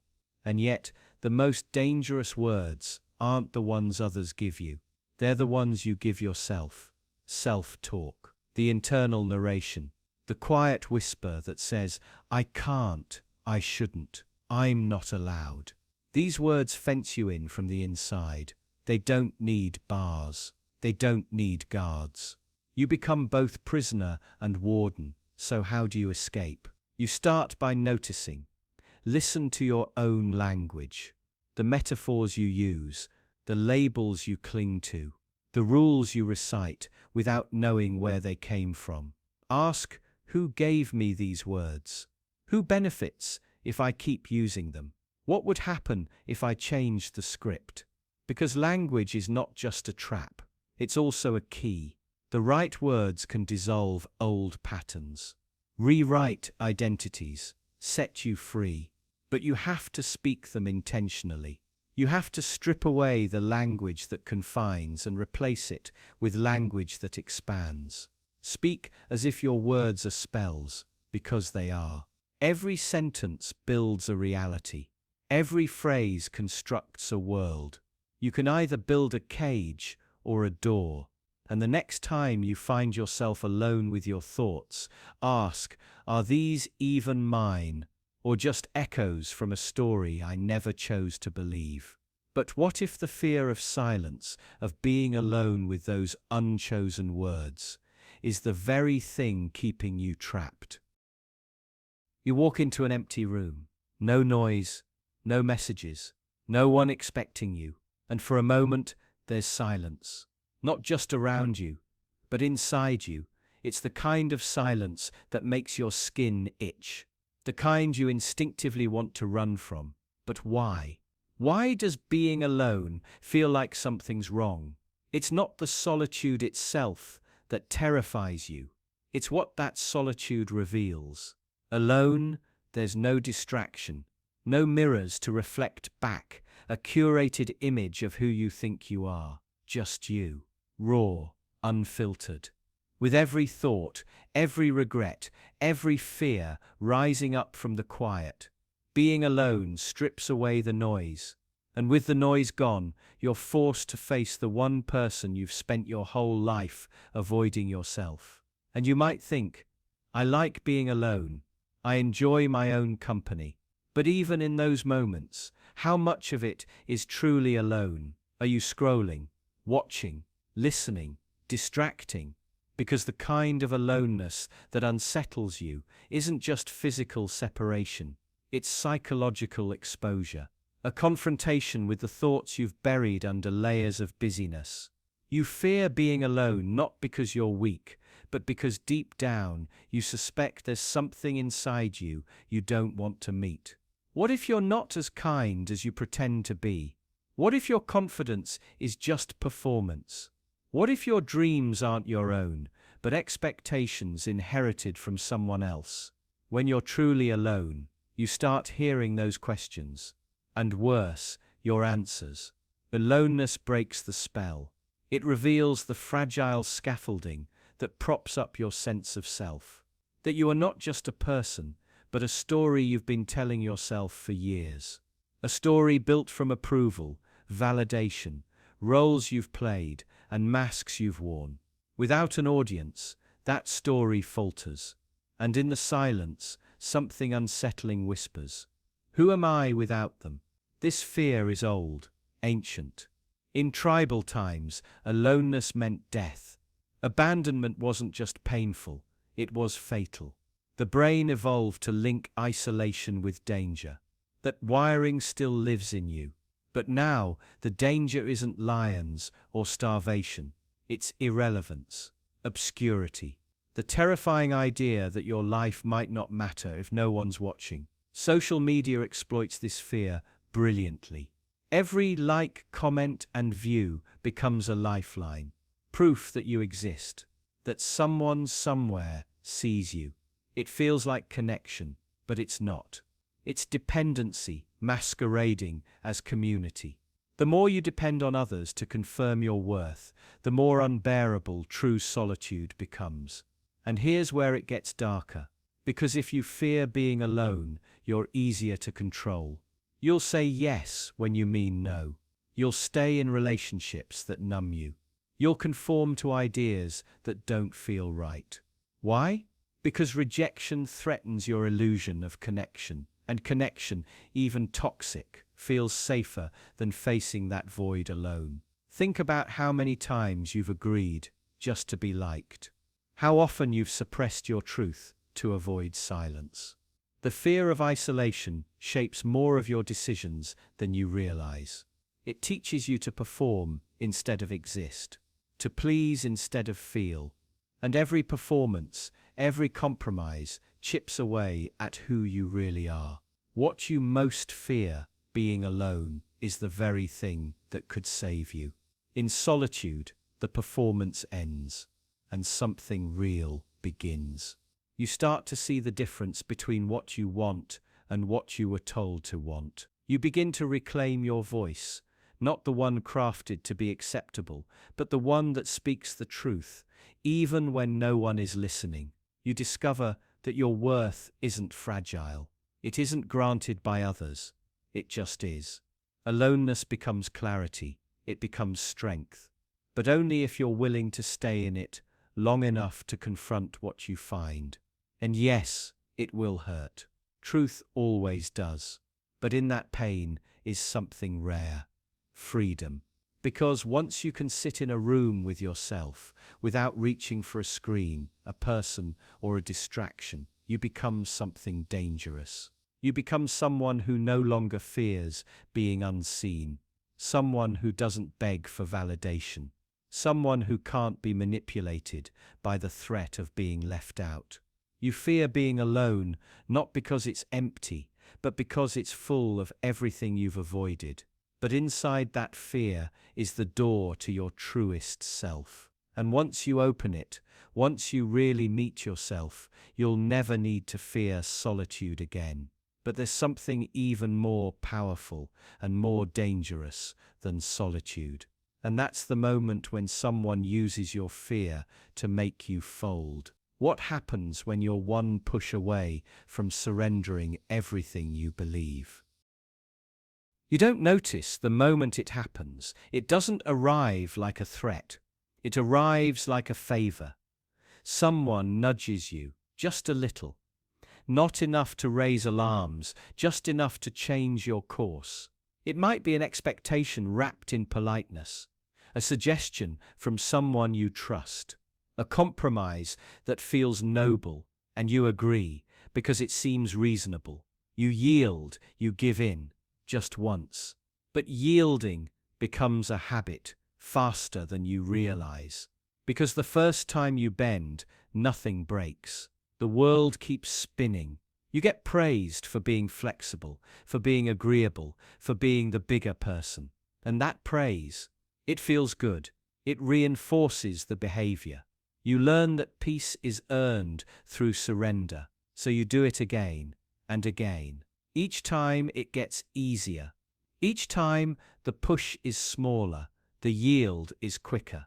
Until one day, you're not sure if you're choosing anymore or just responding passively, reflexively, like a conditioned animal reaching for a lever that no longer gives food.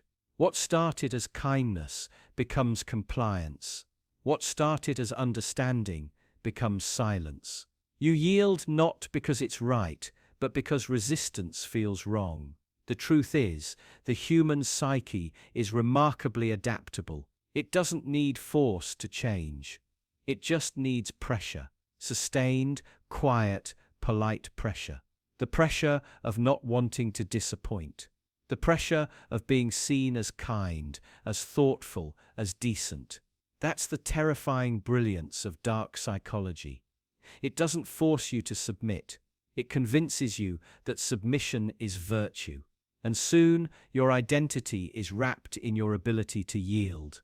You become the peacemaker, the team player, the good child. You wear these labels like badges of honor, forgetting that they were forged in your willingness to abandon yourself for the sake of others. You stop recognizing the boundary between empathy and erasure, and the people around you. They learn.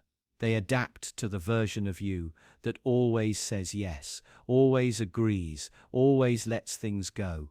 They stop asking if you're okay with it. They assume, and you let them. because challenging them now would feel like betrayal. Not to them, to the version of yourself you've carefully constructed. You've been pushed into a corner, and you've decorated the walls. Dark psychology isn't always about manipulation from others. Sometimes it's about the stories you tell yourself to avoid confrontation. You convince yourself you're choosing peace, but what you're really choosing is the absence of conflict. And the absence of conflict is not the presence of peace, it's the presence of quiet compliance. Because the system doesn't need to crush you, it just needs you to bend, quietly, predictably, endlessly. And here's the part that really burns.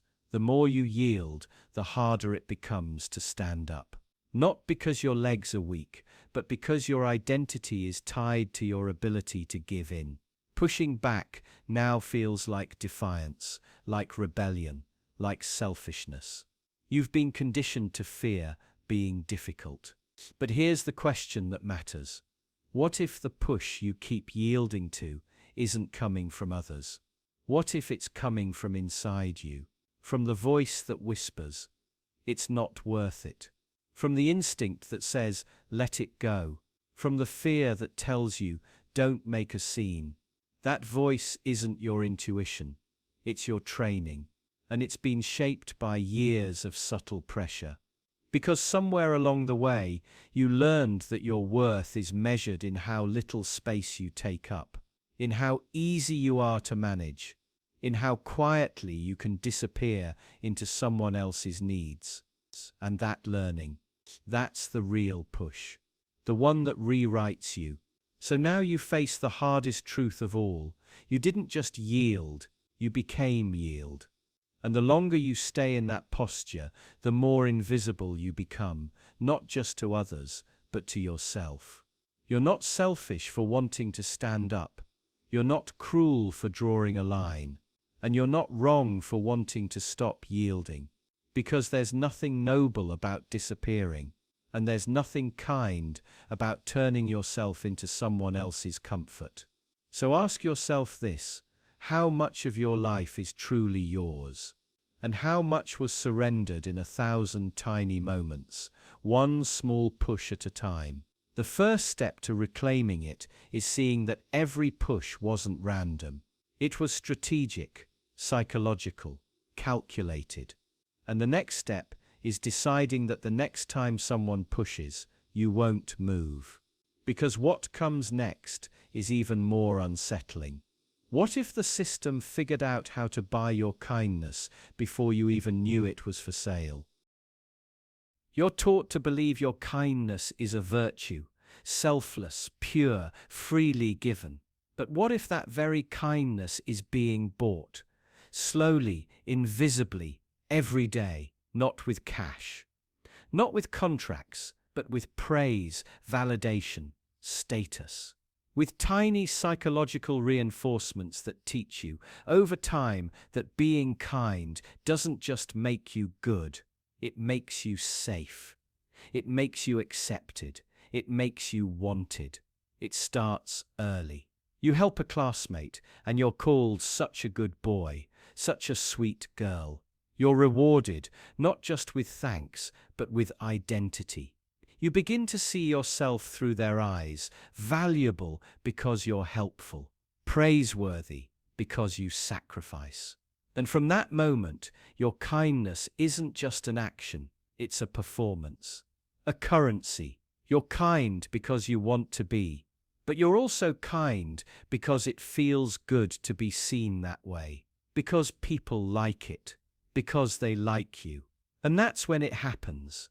The conditioning begins. Every smile you get, every pat on the back, every compliment for being such a great listener adds another invisible thread.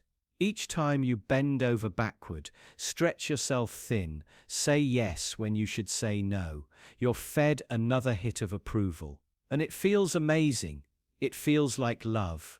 But it's not. It's payment. Because kindness in this world is transactional, even when no one says it out loud. Especially then. Have you noticed what happens when you stop? when you draw a boundary, when you say no, the compliments fade, the warmth disappears. You're no longer sweet, you're difficult, no longer supportive, now selfish. People who once adored your kindness now question your integrity. You've broken the unspoken deal, and it hurts, so you return. You become kind again, not out of choice, but out of fear. Not because it feels right, but because you've been trained to believe that your value depends on it. You've been bought. Kindness is supposed to be free, a gift, not a transaction. But in a world that rewards compliance and punishes resistance, your kindness becomes a tool, a product, something others learn how to manipulate. Ever felt guilty for putting yourself first? That's not guilt. That's programming. You were taught that your needs come second. That goodness means self-sacrifice. That kindness means silence. And that love, true love, is earned through service, not shared through honesty. So you learn to give, even when you're empty. You learn to smile, even when you want to scream. You learn to help, even when you need help, more than anyone. And the world claps. It claps the loudest when you hurt the most. Because broken kindness is profitable. A compliant worker, a selfless partner, a friend who never asks too much. These roles are easier to manage, easier to control. Your pain becomes the price you pay for the illusion of peace. But the worst part, you start to believe it's your nature, that you were born this way, that kindness is just who you are, when really, it's who you became. Slowly, carefully, through thousands of moments where being good meant being quiet, being kind meant being small, being loved meant being less. But you're not less. You never were. You were just taught to be valuable in a way that kept you convenient. And now the real question, what does your kindness cost you? Time, energy, sanity, tenty, and who benefits? Kindness isn't weakness, but bought kindness is bondage. The moment your goodness is tied to praise, you're no longer free. You're performing for approval, for connection, for survival. So how do you take it back? You start by recognizing the price tags, the compliments that come with conditions, the guilt that follows your boundaries, the discomfort others feel when you prioritize yourself. You start by asking, is this kindness or is this compliance? True kindness doesn't demand your silence. It doesn't punish your needs. It doesn't make you disappear. It's time to reclaim your kindness, not as currency, not as performance, but as power. Because the moment you stop selling it is the moment you start owning it. And once you do, something else becomes clear. There's a crack forming just beneath the surface of how you see yourself. A crack in your confidence. You're taught to fake it until you make it. Smile through the storm. Project confidence even when you're unraveling inside. But here's the paradox. The more you try to appear strong, the more fragile your confidence becomes. Because confidence, real confidence, doesn't grow from illusion. It cracks the moment it's built on lies. That crack, it's subtle. You feel it when someone questions you, and your stomach tightens before you answer. When you replay a conversation in your head hours later, picking apart your words. When a moment of silence in a room suddenly makes you doubt everything about yourself. These aren't just insecurities, they're signals. Glitches in a system, pretending to be unshakable. Confidence is supposed to be the foundation, right? But what if it's not a solid floor? What if it's just glass, smooth, reflective, convincing, until the pressure becomes too much? Then it fractures. Then it exposes what's underneath: fear, doubt, self-loathing. And where does that doubt really come from? You, because you're the one who knows the truth.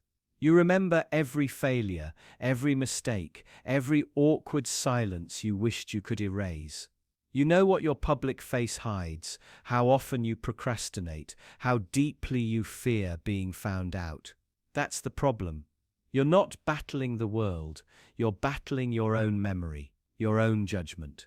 And here's where it gets darker. The people around you, they can see the crack too. Not directly, but through the patterns. The hesitation in your voice, the overcompensation, the need to prove yourself in every room you enter.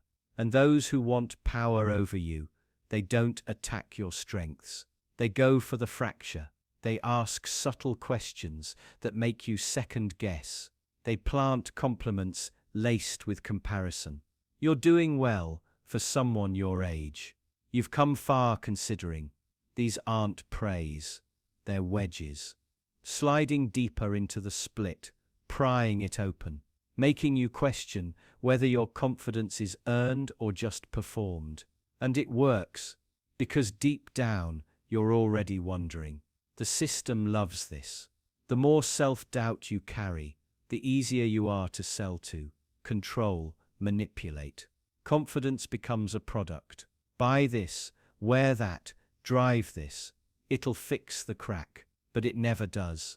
Because what you're buying is armor, not healing. And armor gets heavy, especially when you wear it all the time. Think about social media. It's a confidence factory. Filters, edits, angles, affirmations, but none of it is real. You're not seeing confidence, you're seeing performance. And comparing yourself to a lie still feels like losing. The real tragedy is how early the crack forms. It starts in school, when you're praised for obedience more than creativity. It deepens with every grade, every ranking, every subtle way you're told your worth is conditional. Do more, be better. Stand out, but not too much. Be confident, but humble. Assertive, but likable. Every contradiction chisels at the same place. Until eventually you stop trusting your own voice. And once that trust is gone, confidence becomes mimicry. You look for models, you rehearse what confidence looks like. The posture, the tone, the buzzwords. But it's empty. A script with no soul, and when someone challenges you, you don't respond with grounded certainty, you freeze. Because you weren't connected to your answer in the first place. You were performing. So what would real confidence look like? Not perfection, not dominance, not charisma. Real confidence is quiet. It's the refusal to flinch when someone doesn't like you. It's admitting you don't know something without shame. It's standing in your truth without needing applause. That kind of confidence doesn't crack. Because it's not built on pretending. It's built on knowing your flaws, your history, your triggers, and still choosing to show up fully without the mask. But that path, it's brutal. It requires peeling away years of conditioning, letting go of the fake smiles, the automatic "I'm fine." It means sitting with the discomfort of who you really are when no one's watching and deciding that you're enough anyway. And most people never get there because it's easier to patch the glass than rebuild the floor. So the crack stays and it spreads until your entire identity becomes a delicate balance of appearances and fear. And here's the worst part. When someone finally tells you the truth, when they point out the performance, you hate them for it. Not because they're wrong, but because they saw what you hoped to keep hidden. The crack isn't the failure, it's the beginning. It's the moment you can choose to stop performing and start becoming. But only if you're willing to break fully first. And if you think that's terrifying, just wait until you learn why you trust a fake friend more than a real one. You sit across from someone you call a friend.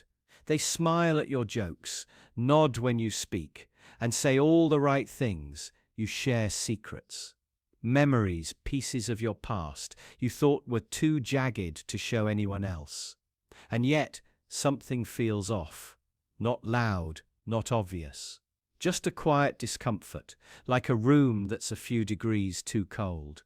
You can't quite name it, so you brush it off. But that feeling, that's your subconscious noticing the cracks, and the reason you trust them, despite those cracks, isn't because you're blind, it's because, deep down, you want to be blind. The trust isn't built on facts. It's built on emotional convenience. We trust who makes us feel seen, safe, important. But here's the twist. Fake friends know that better than anyone. They're not just pretending to like you, they're studying you, mimicking your values, mirroring your speech, learning which of your vulnerabilities feel like doors, and slipping quietly through each one. Because a fake friend doesn't need to lie. They just need to tell you the version of the truth you want to hear. The one that flatters your ego, the one that eases your anxiety, the one that confirms your beliefs. And when someone reflects your inner world back to you, it feels like honesty. But it's not. It's performance, carefully crafted to disarm you. You might think this sounds paranoid, but ask yourself, how many people have you trusted just because they agreed with you?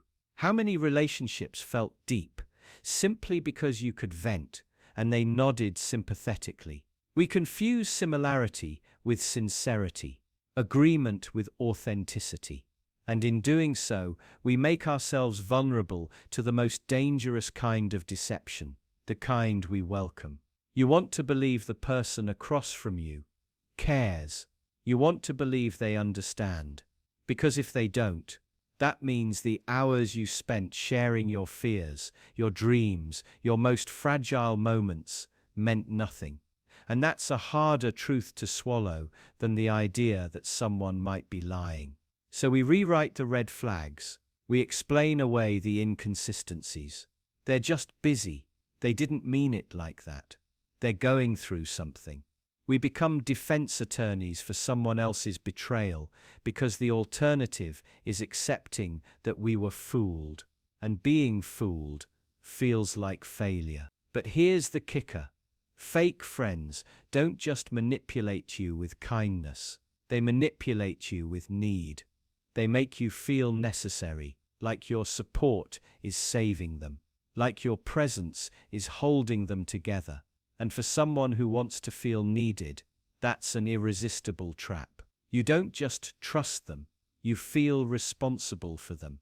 And when someone becomes your responsibility, your guard drops even lower. You overlook their manipulation because you think you're helping them.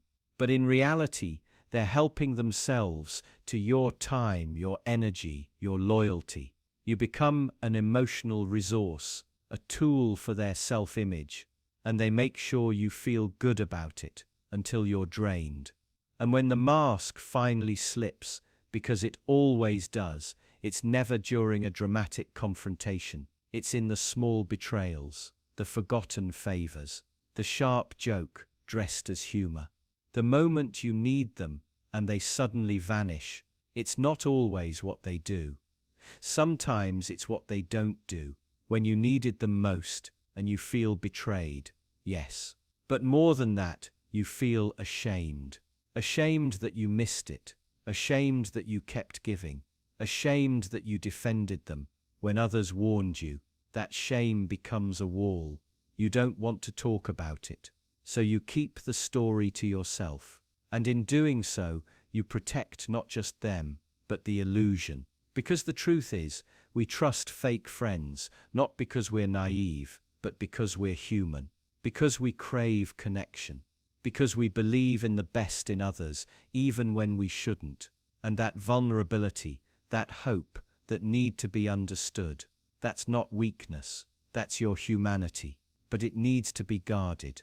You need to ask harder questions. Listen to how people respond to your pain, not just your success. Pay attention to who claps when you win, but more importantly, who stays when you lose.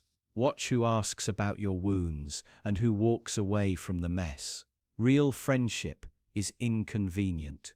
It costs something, and it shows up in discomfort, not just celebration.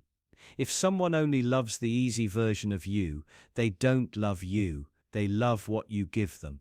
And the reason you trust a fake friend, because you wanted the connection so badly, you ignored the cost. But now ask yourself, if a lie feels better than the truth, which one would you choose?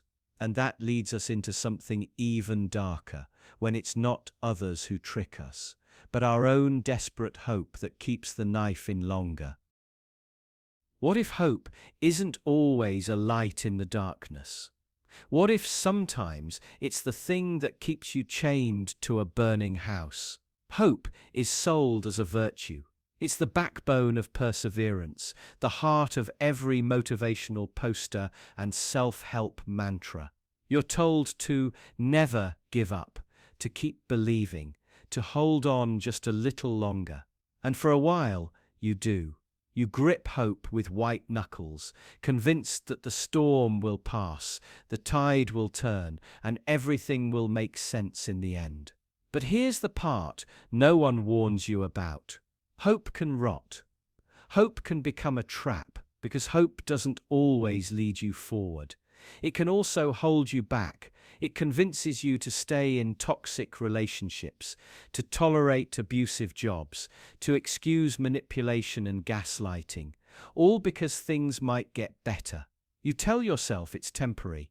You lie that it's just a phase. You bargain with time, trading your peace for one more day of maybe.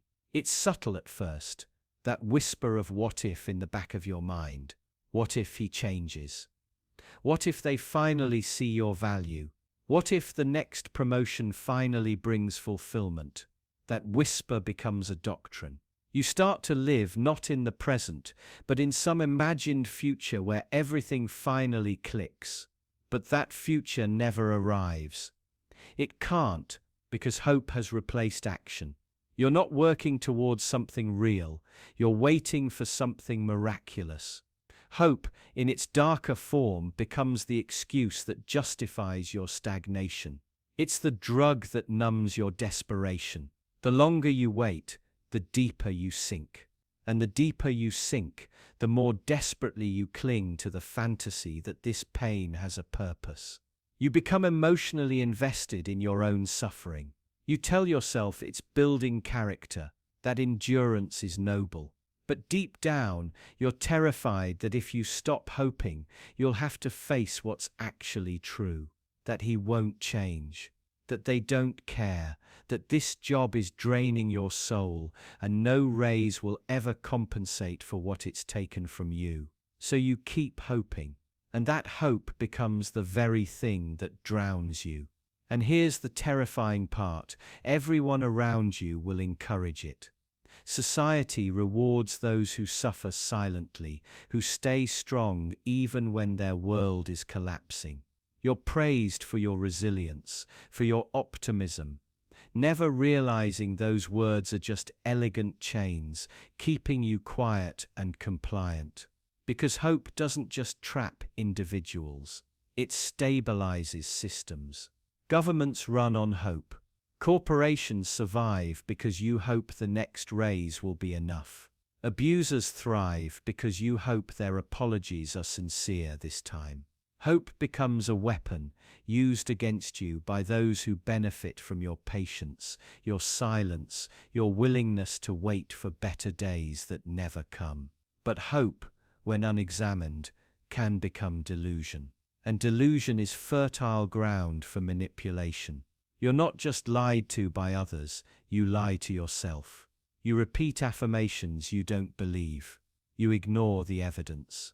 You choose fantasy over truth because truth is sharp. It cuts away illusions. It leaves you with hard decisions and no easy way out. So ask yourself, is your hope helping you heal, or is it keeping you hostage? Are you clinging to possibility because it's real, or because it's all you have left?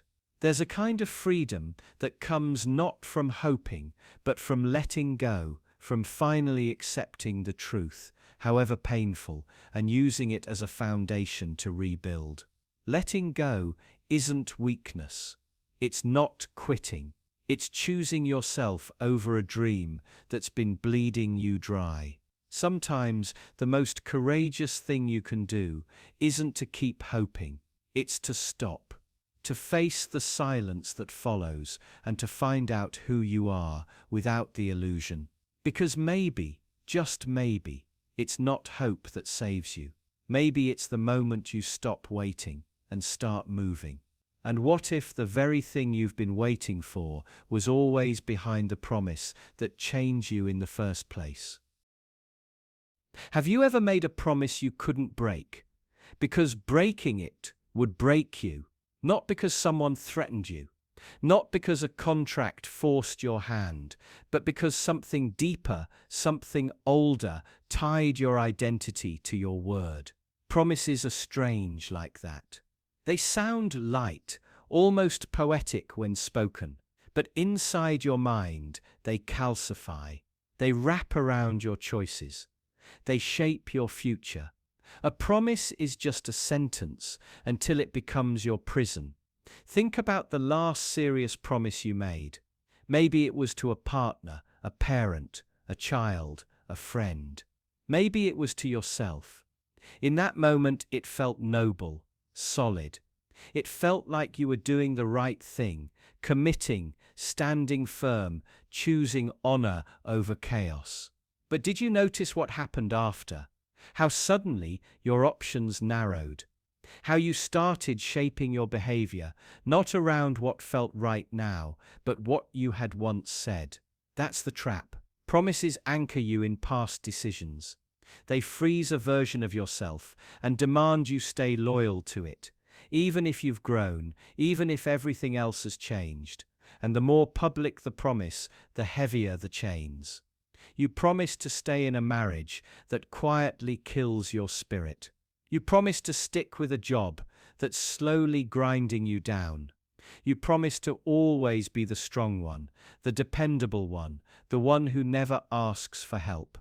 And every time you feel the impulse to change, to run, to scream, to break free, you hear the echo of that promise. It doesn't threaten you with punishment. It doesn't scream, it whispers, and somehow that's worse. Because promises don't need enforcement. They rely on guilt, on identity, on the terrifying question, who are you if you break your word? And that's the real mechanism of control. Breaking a promise doesn't just shatter trust, it shatters self-concept. You start wondering if you're unreliable, if you're a fraud, if you're becoming the kind of person you swore you'd never be. That fear alone is enough to keep you locked in, and the world rewards this. It praises promise keepers. Loyalty is sacred.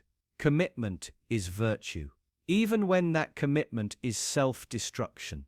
This is how society turns morality into a muzzle.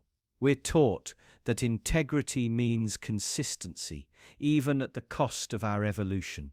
That changing your mind is weakness. That letting go is betrayal. But here's the uncomfortable truth. Not all growth looks like progress. Sometimes it looks like disobedience. Sometimes it looks like breaking the very promise you built your identity on. And that's terrifying, because what if you were wrong when you made that promise? What if the person you were back then didn't know enough? What if they were scared, desperate, conditioned? Does that version of you get to rule the rest of your life? You've probably heard it said, a promise is a promise. But maybe that's the problem. Maybe we need fewer promises, fewer declarations of permanence. Maybe we need more room for contradiction, for reconsideration, for the radical idea that integrity isn't about sticking to the script, it's about listening when your inner voice changes its tune. There's a reason manipulative people love promises. They don't have to monitor you, they just have to get your word. Because once you say, I promise, they know the rest of the work is internal. You'll guilt yourself, you'll enforce your own chains. You'll become your own warden. It sounds dramatic, doesn't it? But think about how many people stay in suffering, not because they're being held, but because they're holding themselves. because they can't bear the thought of becoming the kind of person who breaks promises. So they stay, they shrink. They obey their own outdated commitments. And they call it honor. But honor without freedom is just another form of obedience, another cage disguised as virtue. So next time you feel the weight of a promise, ask yourself, who benefits from me keeping this? Who suffers if I don't? And most importantly, what kind of life am I promising myself by staying bound to this vow? Because not every promise is sacred. Some are scripts written by fear, and sometimes the most honest thing you can do is tear the page in half. But what if you didn't have to say anything at all? What if the real power lies in what isn't said? What happens when control is exerted through silence rather than command? What if the most powerful threat is the one never spoken aloud, not the shout or the punch, but the pause, the glance, the quiet space between what was said and what wasn't? That's where real fear hides, in the silence, in the ambiguity, in the subtle suggestion that something terrible might happen if you step out of line. You've felt it before, haven't you? That creeping tension when someone says, "It's fine," but their tone says otherwise. No accusation, just the unmistakable sense that if you cross some invisible boundary, something will snap. This is the sting of unsaid threats, the kind that doesn't need to be named because you already know, you've already imagined it.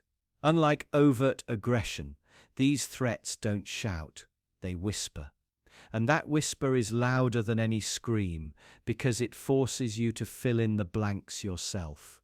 Your own mind becomes the executioner, conjuring the consequences, sharpening the edge. The brilliance of an unsaid threat lies in its psychological efficiency. It forces obedience not through force, but through implication. It hijacks your imagination and turns it against you. You start behaving differently, not because anyone told you to, but because you sensed that you should. That's the magic. That's the trap. It's not about control through action. It's about control through anticipation. Parents do this. Teachers do this. Bosses, lovers, entire governments. They learn that silence, when used strategically, is louder than 1,000 commands. One quiet sigh, one prolonged pause before a response, and suddenly you're recalibrating your entire behavior, frantically scanning for the mistake you didn't realize you made. You internalize the punishment before it's ever delivered. And the worst part, you start doing it to yourself. You become fluent in their language of threat. You predict their reactions, adjust your tone, change your thoughts before you even express them. You censor yourself, not because you were told to, but because you've learned what might happen if you don't. That's how deep it goes. You become your own warden. Unsaid threats rely on one simple premise. You already know what's at stake. That knowledge, that fear, is what keeps you compliant. What keeps you small, what keeps you silent. They don't have to yell, they just have to let you imagine the yell. And imagination, when wrapped in fear, always paints in darker colors than reality ever could.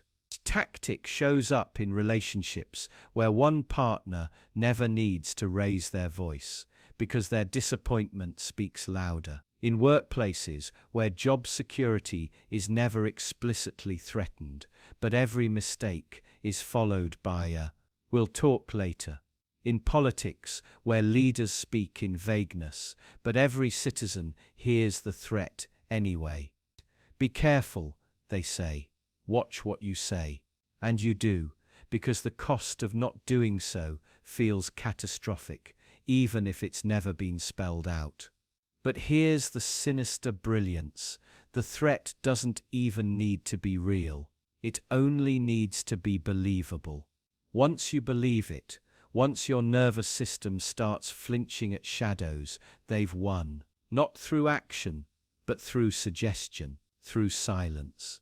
This is why vague warnings and ambiguous expectations are so powerful. They bypass logic and go straight to your survival instinct. You don't need to know exactly what will happen. You just need to feel that something might. That's enough. That's always enough. And what do you do when you're stuck in that space? When every interaction feels like a test you weren't given the study guide for, you overcompensate, you second guess. You walk on eggshells, you live in a constant state of low-grade anxiety, not terrified, but never calm either, just aware, too aware. This isn't an accident, it's by design. Control isn't always loud, it's not always violent. Sometimes it's just an atmosphere, a pressure, an expectation never stated, but always felt. That's what makes it so hard to confront. You can't point to the threat. You can't prove it's there. You just know it is. Like a scent you can't describe, but can't ignore either. And if you ever challenge it, you'll be met with innocence. I never said that. You're overreacting.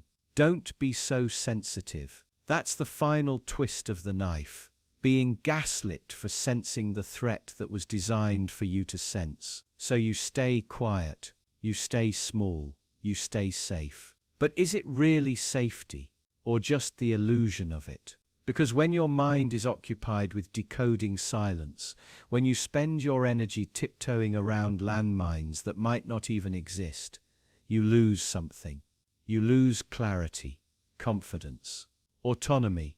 You forget what your own voice sounds like. That's the cost of an unsaid threat.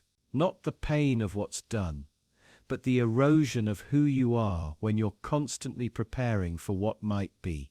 And that's what makes it sting. Not the blow, the waiting, the watching, the knowing, the silence. But what happens when the pain isn't subtle? What happens when it becomes the very tool that shapes your obedience? Your body doesn't just register pain, it obeys it. Pain is primal. It's the original language, older than speech, older than thought. It bypasses logic, hijacks attention, overrides dignity. In the presence of real pain, everything else fades. Morality, belief, even identity. They become distant echoes.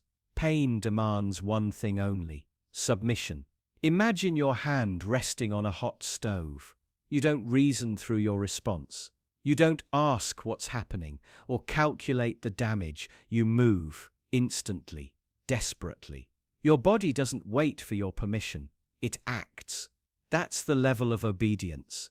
Pain enforces, not with negotiation, but with fire. And that same principle extends far beyond the physical, emotional pain, psychological distress, humiliation, isolation. They all share the same mechanism. They teach you not through explanation, but through punishment. They condition you. Pain becomes a boundary, a wall you don't touch twice. And whoever controls the pain controls you. This is why pain is the foundation of discipline. In families, in schools, in prisons, in politics. Pain, or the threat of it, is the invisible leash that keeps people in line. The belt, the detention, the cell, the consequence. Authority doesn't need to be justified when pain does the talking. Pain is the shortcut to obedience. It doesn't have to make sense, it just has to hurt. But here's the darker twist. Pain doesn't only train us to avoid actions, it trains us to avoid thoughts. If you were ever punished for speaking your truth, for expressing anger, for stepping out of line, you didn't just learn to behave, you learned to think differently. You learned to censor yourself before the words even reached your mouth. You internalized the pain and made it part of your identity. You didn't just avoid the flame.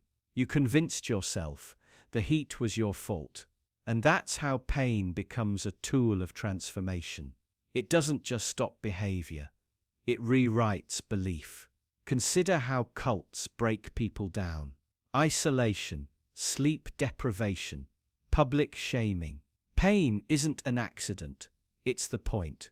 They dismantle your internal world piece by piece until compliance feels like salvation. Until you believe what you're told, not because it's true, but because it finally stops the suffering. Even in relationships, this plays out subtly. Silent treatments, manipulative guilt, explosive arguments. Emotional volatility trains your nervous system. You learn which topics are off limits, which truths are too dangerous to voice. Pain becomes the invisible rulebook. And little by little, you stop resisting. You start obeying, not just outwardly, but deep within. This isn't just conditioning, it's colonization of the self. And the worst part, it works. Because pain creates clarity. It silences doubt. It focuses attention. That's why it's used so relentlessly. From parenting to politics to propaganda, pain creates predictable humans. People who flinch at the right moment, who hesitate before defying, who surrender before they even speak. But there's a deeper scar, because when you've lived long enough in a world ruled by pain, you start to confuse safety with submission. You think you're making choices, but really, you're just avoiding discomfort. You think you're free, but you're only unpunished. You stop reaching, stop questioning. You shrink to fit the smallest possible space that won't provoke more pain. And eventually you no longer need someone to control you. You'll do it yourself. That's the true horror. Not that pain forces obedience, but that it teaches you to enforce it on yourself. To punish your own mind. To live in fear of invisible triggers. To police your thoughts long after the threat is gone. That's not discipline. That's internalized captivity. So ask yourself, how much of your behavior is freely chosen? And how much of it is just avoidance, dressed in routine? Because if pain taught you obedience, what else did it teach you to forget? And speaking of forgetting, what happens when you no longer trust the one thing that's supposed to help you remember who you are? What if your mind isn't broken, but it's been tricked into thinking it is? Imagine being gaslit, not by a person, but by your own cognition. Every time you have a thought, a memory, an instinct, something inside you whispers, "Are you sure that's right?" That whisper becomes a murmur, then a mantra. Eventually you stop trusting your own mind, not because it's unreliable, but because something has trained you to doubt it. From childhood, we're conditioned to second-guess our intuition. A child points out an unfair rule, and the adult says, "Life isn't fair." A teenager calls out hypocrisy, and they're told they're just too emotional. Each time this happens, something internal breaks. You learn that your perception of reality is suspect, that your feelings are probably wrong, that your instincts are immature, naive, misguided. That over time, this erosion of trust creates a fracture. One part of you still perceives, still senses, still knows, but another part, the louder part, questions everything. It says, "What if you're overreacting? What if you misunderstood? What if it's all in your head?" That voice isn't your enemy. It's your survival instinct, weaponized by a society that punishes self-trust. Because a person who trusts their mind is dangerous. They speak up, they resist, they disrupt. So instead, you're taught to defer to teachers, to bosses, to experts, to algorithms. Your mind becomes a courtroom where your every thought must plead for permission to be real. You outsource judgment to authority. You treat instinct like a malfunction. And when something inside you screams, "This isn't right," you silence it. Now imagine this happening in every domain of life. You sense something's wrong at work, but you rationalize it. You feel distant in a relationship, but you convince yourself it's just a phase. You know deep down that your lifestyle is draining you, but you suppress it with distractions, obligations, and comfort. You're not confused. You're being conditioned to be confused. This is the weaponization of self-doubt, a society that profits from your uncertainty. Systems that thrive when you're disoriented. If you don't trust your mind, you're easier to control. You consume more. You comply faster. You seek external validation just to feel stable. You lose the one thing that can never be stolen, your inner compass. And the irony, when you finally start trusting yourself, really trusting yourself, it feels wrong, it feels dangerous. That's how deep the conditioning goes. Clarity doesn't feel like clarity. It feels like rebellion. Your own truth becomes suspect. So you retreat. You apologize for feeling. You second-guess healing. You gaslight yourself before anyone else can. And the more you doubt, the more reality bends. Your memories blur. Your confidence evaporates. You start living in parentheses, always unsure, always waiting for someone else to confirm your experience. But ask yourself this: who benefits when you doubt your own mind? Who gains power every time you say, maybe I'm just crazy? Because you're not. You're just waking up inside a system that's trained you to mistrust your own consciousness. Every commercial, every institution, every manipulated headline, they don't just sell ideas, they sell self-doubt. They build a maze of conflicting information and then punish you for getting lost. So start simple. When something feels wrong, listen. When a thought persists despite your efforts to rationalize it away, pay attention. When your body clenches, your heart races, your skin prickles, don't dismiss it. These are not malfunctions, these are messages, and the more you hear them, the clearer they become. You were never broken, you were trained to believe you were. But once you unlearn that lie, once you start treating your mind not as a courtroom, but as a compass, something changes. You stop asking for permission to know what you already know. You stop editing your truth for the sake of acceptance. You stop waiting for the world to tell you who you are. You begin to remember that certainty doesn't come from consensus, it comes from coherence, from recognizing when your thoughts, your emotions, and your instincts are finally aligned. The world might still try to shake that foundation, but once you trust your own mind, truly trust it, you become unshakable. So what happens when the voices you ignore the most, the ones buried deepest inside, aren't anxious lies, but suppressed truth? And what if those truths include emotions we're taught to deny, like envy? You're sitting in a room full of friends, co-workers, maybe even family. Laughter floats through the air, casual conversation hums in the background, and everyone seems relaxed. But behind the easy smiles, a quiet current flows, charged, invisible, and dangerous. It's not jealousy in the cartoon sense. It's envy, and not the kind you notice. The kind that hides behind compliments, lurks inside encouragement, and claps when you fail. Hidden envy is rarely loud. It doesn't shout, it whispers, it disguises itself as support. It offers advice that subtly discourages. It celebrates your success with just a little too much forced enthusiasm. It watches you grow, then gently tugs you back with warnings. Don't get too big-headed. Just remember where you came from. Don't forget, others are struggling too. It sounds caring, but it isn't. It's a leash. What makes hidden envy so dangerous is its proximity.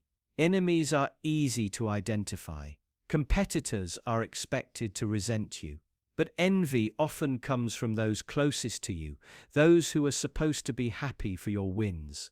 And because they know you, they know exactly how to hurt you without ever appearing cruel. Their words don't pierce, they erode, slowly, gently, almost lovingly. You felt it.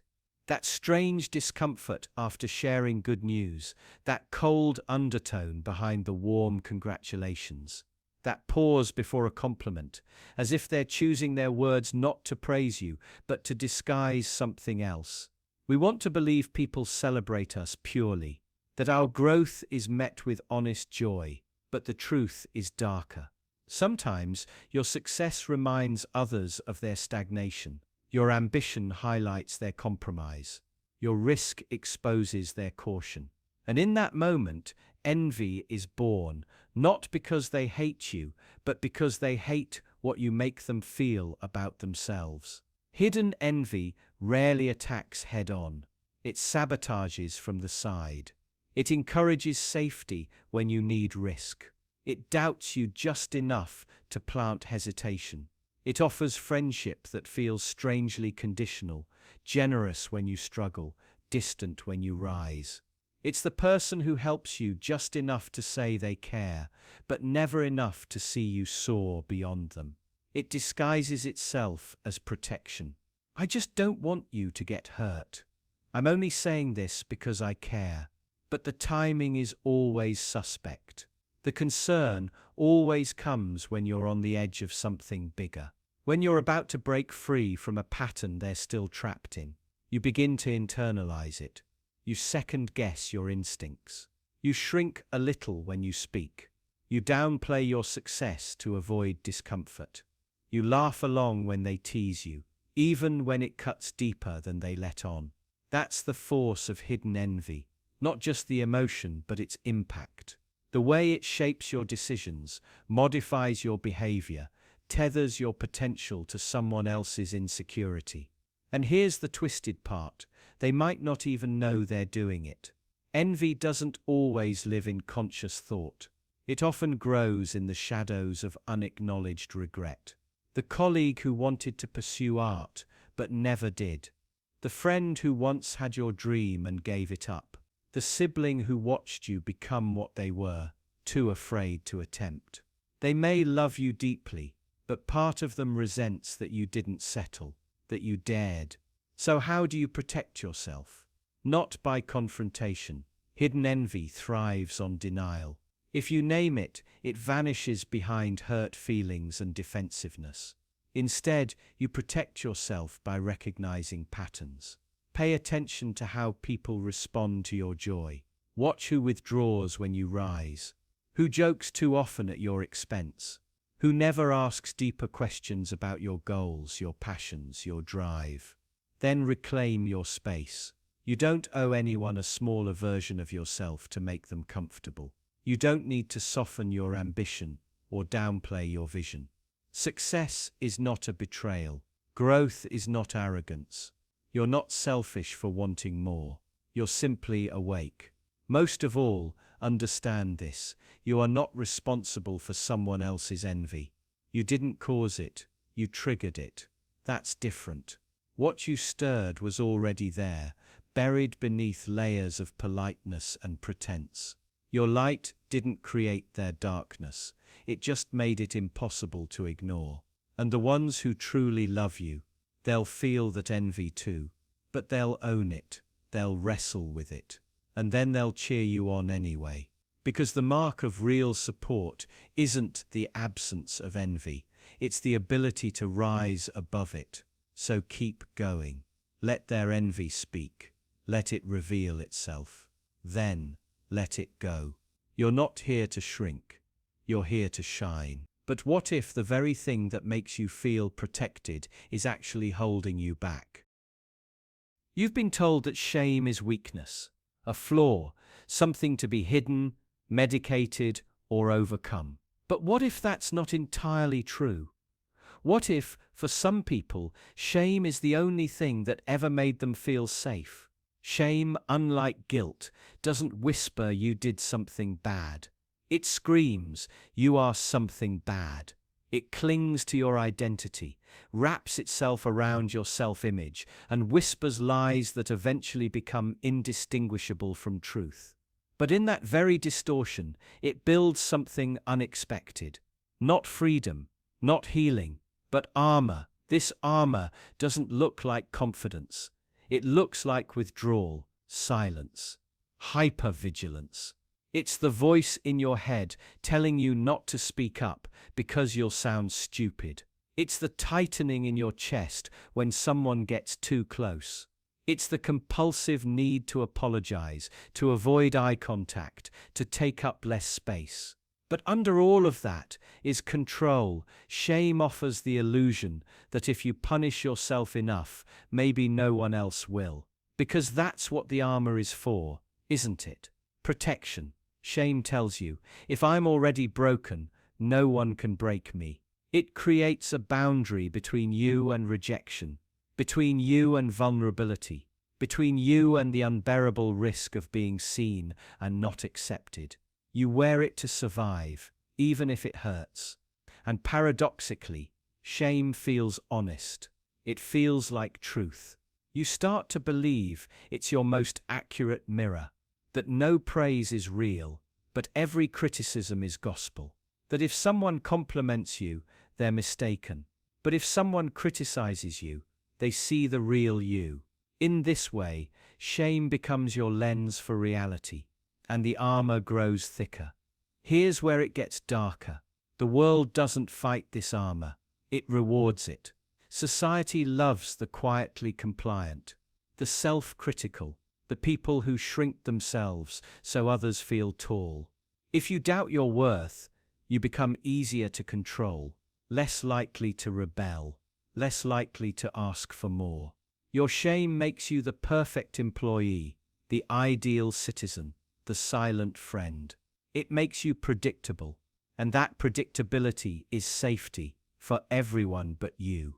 The worst part, eventually you forget you're wearing the armor. Your posture changes, your speech softens, your dreams get smaller. You stop noticing the things you never allow yourself to want, the relationships you never pursue, the ambitions you quietly bury. You tell yourself it's humility, or realism, or maturity. But often, it's just shame, shaping your entire life from the inside out. Sometimes it comes from trauma, sometimes from years of criticism, sometimes it's inherited, passed down like a family heirloom. But once it takes root, it doesn't need external enforcement anymore. You become your own warden, your own judge. You hold the key to the prison and forget it's even in your pocket. But what happens when the armor starts to crack? At first it feels like danger. Vulnerability feels like exposure, like standing in a storm with no shelter. You feel raw, naked, and that fear tells you to crawl back inside the armor, to pull it tighter, to never risk that kind of pain again. But maybe, just maybe, that pain is proof you're still alive. That under all the shame, something still wants to breathe, to be seen, to exist without apology. Because armor doesn't just protect you from pain, it also blocks joy, connection, love. You can't selectively numb your emotions. If you shield yourself from shame, you also shield yourself from worthiness. And what kind of life is that? What kind of existence is one where safety costs you everything that matters? This doesn't mean you rip the armor off in one dramatic act. Healing isn't a single moment. It's a process. 1,000 tiny risks. Saying what you think, admitting what you want, letting someone see you cry. Each act chips away at the armor, piece by painful piece, and in that space, something new can grow. Not perfection, but wholeness. Not invulnerability, but strength. Not shame, but self-respect. So no, shame isn't weakness, but it isn't truth either. It's a survival strategy you learned when survival was all that mattered. It protected you once. But now it's time to ask if that armor is still serving you, or just keeping you hidden from a life you were meant to live. And that brings us to a brutal question that many never dare to ask. What if the version of you built by pain is the only version you've ever known? Let's go deeper. Let's talk about the power of your worst day. Have you ever woken up feeling like the ground beneath your feet has collapsed, like every familiar landmark in your life has dissolved into dust? You reach for the phone to check the time, and suddenly the world seems indifferent to your pain. That moment, when your heart pounds and your breath trembles, is the moment you meet your worst day face to face. It arrives unannounced, turning every certainty into a question and every memory into a blade. And yet within that shattering there lies an unimagined power. When everything you trusted fragments, you stand at the edge of nothingness, stripped of pretense and protection. The cruelty of reality presses in, reminding you that life can rip you open without warning. But in that raw exposure, clarity emerges. You see the scaffolding of your existence, beliefs, relationships, dreams, exposed in their fragility. Your worst day pulls away the curtain and forces you to confront the illusions you built to feel safe. The illusions crash down, and in the rubble you discover your true foundation. Pain imprints itself on your mind like a fierce brand. It becomes the garish watermark on every thought, a constant reminder that you survived something dark, that mark, angry and unwelcome, is also your compass. It points you toward what truly matters.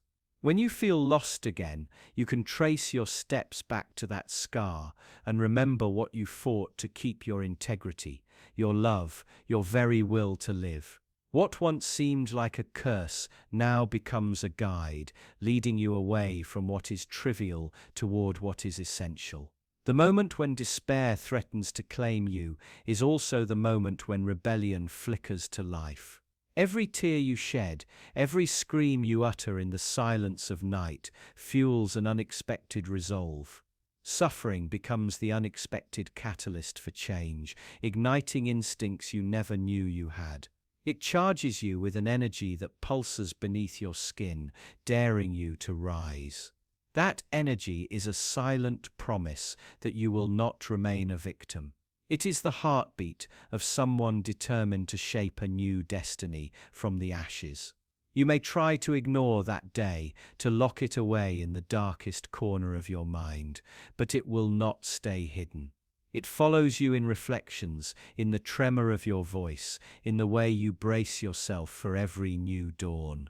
Yet, if you lean into that presence, instead of recoiling, you transform it into an ally.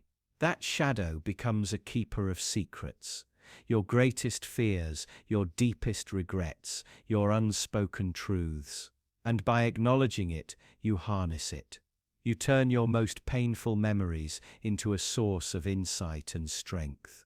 Grief is often spoken of as if it is a prison, but grief is a forge that tempers the steel of your spirit. It forces you to strip away comfort and face the abyss of your own expectations. In that crucible, you sift through every lie you told yourself to feel safe, every dependency you clung to in moments of doubt. When you embrace sorrow instead of fleeing, you perform the ancient alchemy that transmutes pain into wisdom. Your worst day becomes the philosopher's stone that reveals the gold in your character. There is a fierce empathy that blooms only when you have tasted the bitterness of loss. When you have stared into the void and felt the echo of your own scream, you understand suffering in a way that no book or lecture could teach. You become attuned to the tremor of another's heart, the flicker of hesitation in their eyes. That empathy is an armor, thin, crackling yet formidable. It does not shield you from pain, but it binds you closer to others, forging connections in the heat of shared vulnerability. After that day, every choice you make carries weight. You can allow bitterness to anchor you in the past, or you can wield it like a blade, carving a path forward. The anger that once threatened to consume you transmutes into purpose. You begin to live with intention, each decision a deliberate stroke on the canvas of your reborn self. The world no longer feels like a random jumble of events. It becomes the raw material for your craftsmanship, the stage upon which you declare who you will be. Survival reveals hidden reserves of courage. You discover that you can endure far more than you ever imagined. Tasks that once loomed as mountains now shrink in comparison to the abyss you once inhabited. You move through life with a quiet confidence, grounded in the knowledge that you have faced the unthinkable and emerged on the other side. This hidden strength is your silent anthem, echoing within you whenever doubt creeps in. And then comes the moment when you look in the mirror and see a stranger with familiar eyes, eyes that have weathered a storm and emerged wiser, fiercer, unbreakable. You realize that the person who suffered that day no longer exists. They were the clay that molded the person now reflected back at you. Your worst day did not destroy you. It destroyed your old self, making space for someone stronger to be born. Each morning you stand at a crossroads, armed with the knowledge of what you survived. You can let regret chain you to that moment, or you can step forward, using the memory of your darkest day as a springboard. When fear and doubt circle overhead, you remember that you have already stared into oblivion and refused to bow. That memory is your shield, your sword, your banner. It reminds you that you are capable of rising from any fall, of transforming any wound into a triumph. Your worst day is not the end of your story. It is the crucible in which your story truly begins. It gives you a power unlike any other, the power to reshape your reality, to forge meaning from chaos, to wield your suffering as a testament to your resilience. In that power you find freedom, freedom from the tyranny of your own expectations, freedom from the fear of what might come, freedom to live every moment with fierce clarity. The power of your worst day is the power to redefine yourself, and through that act of defiance, to become unstoppable.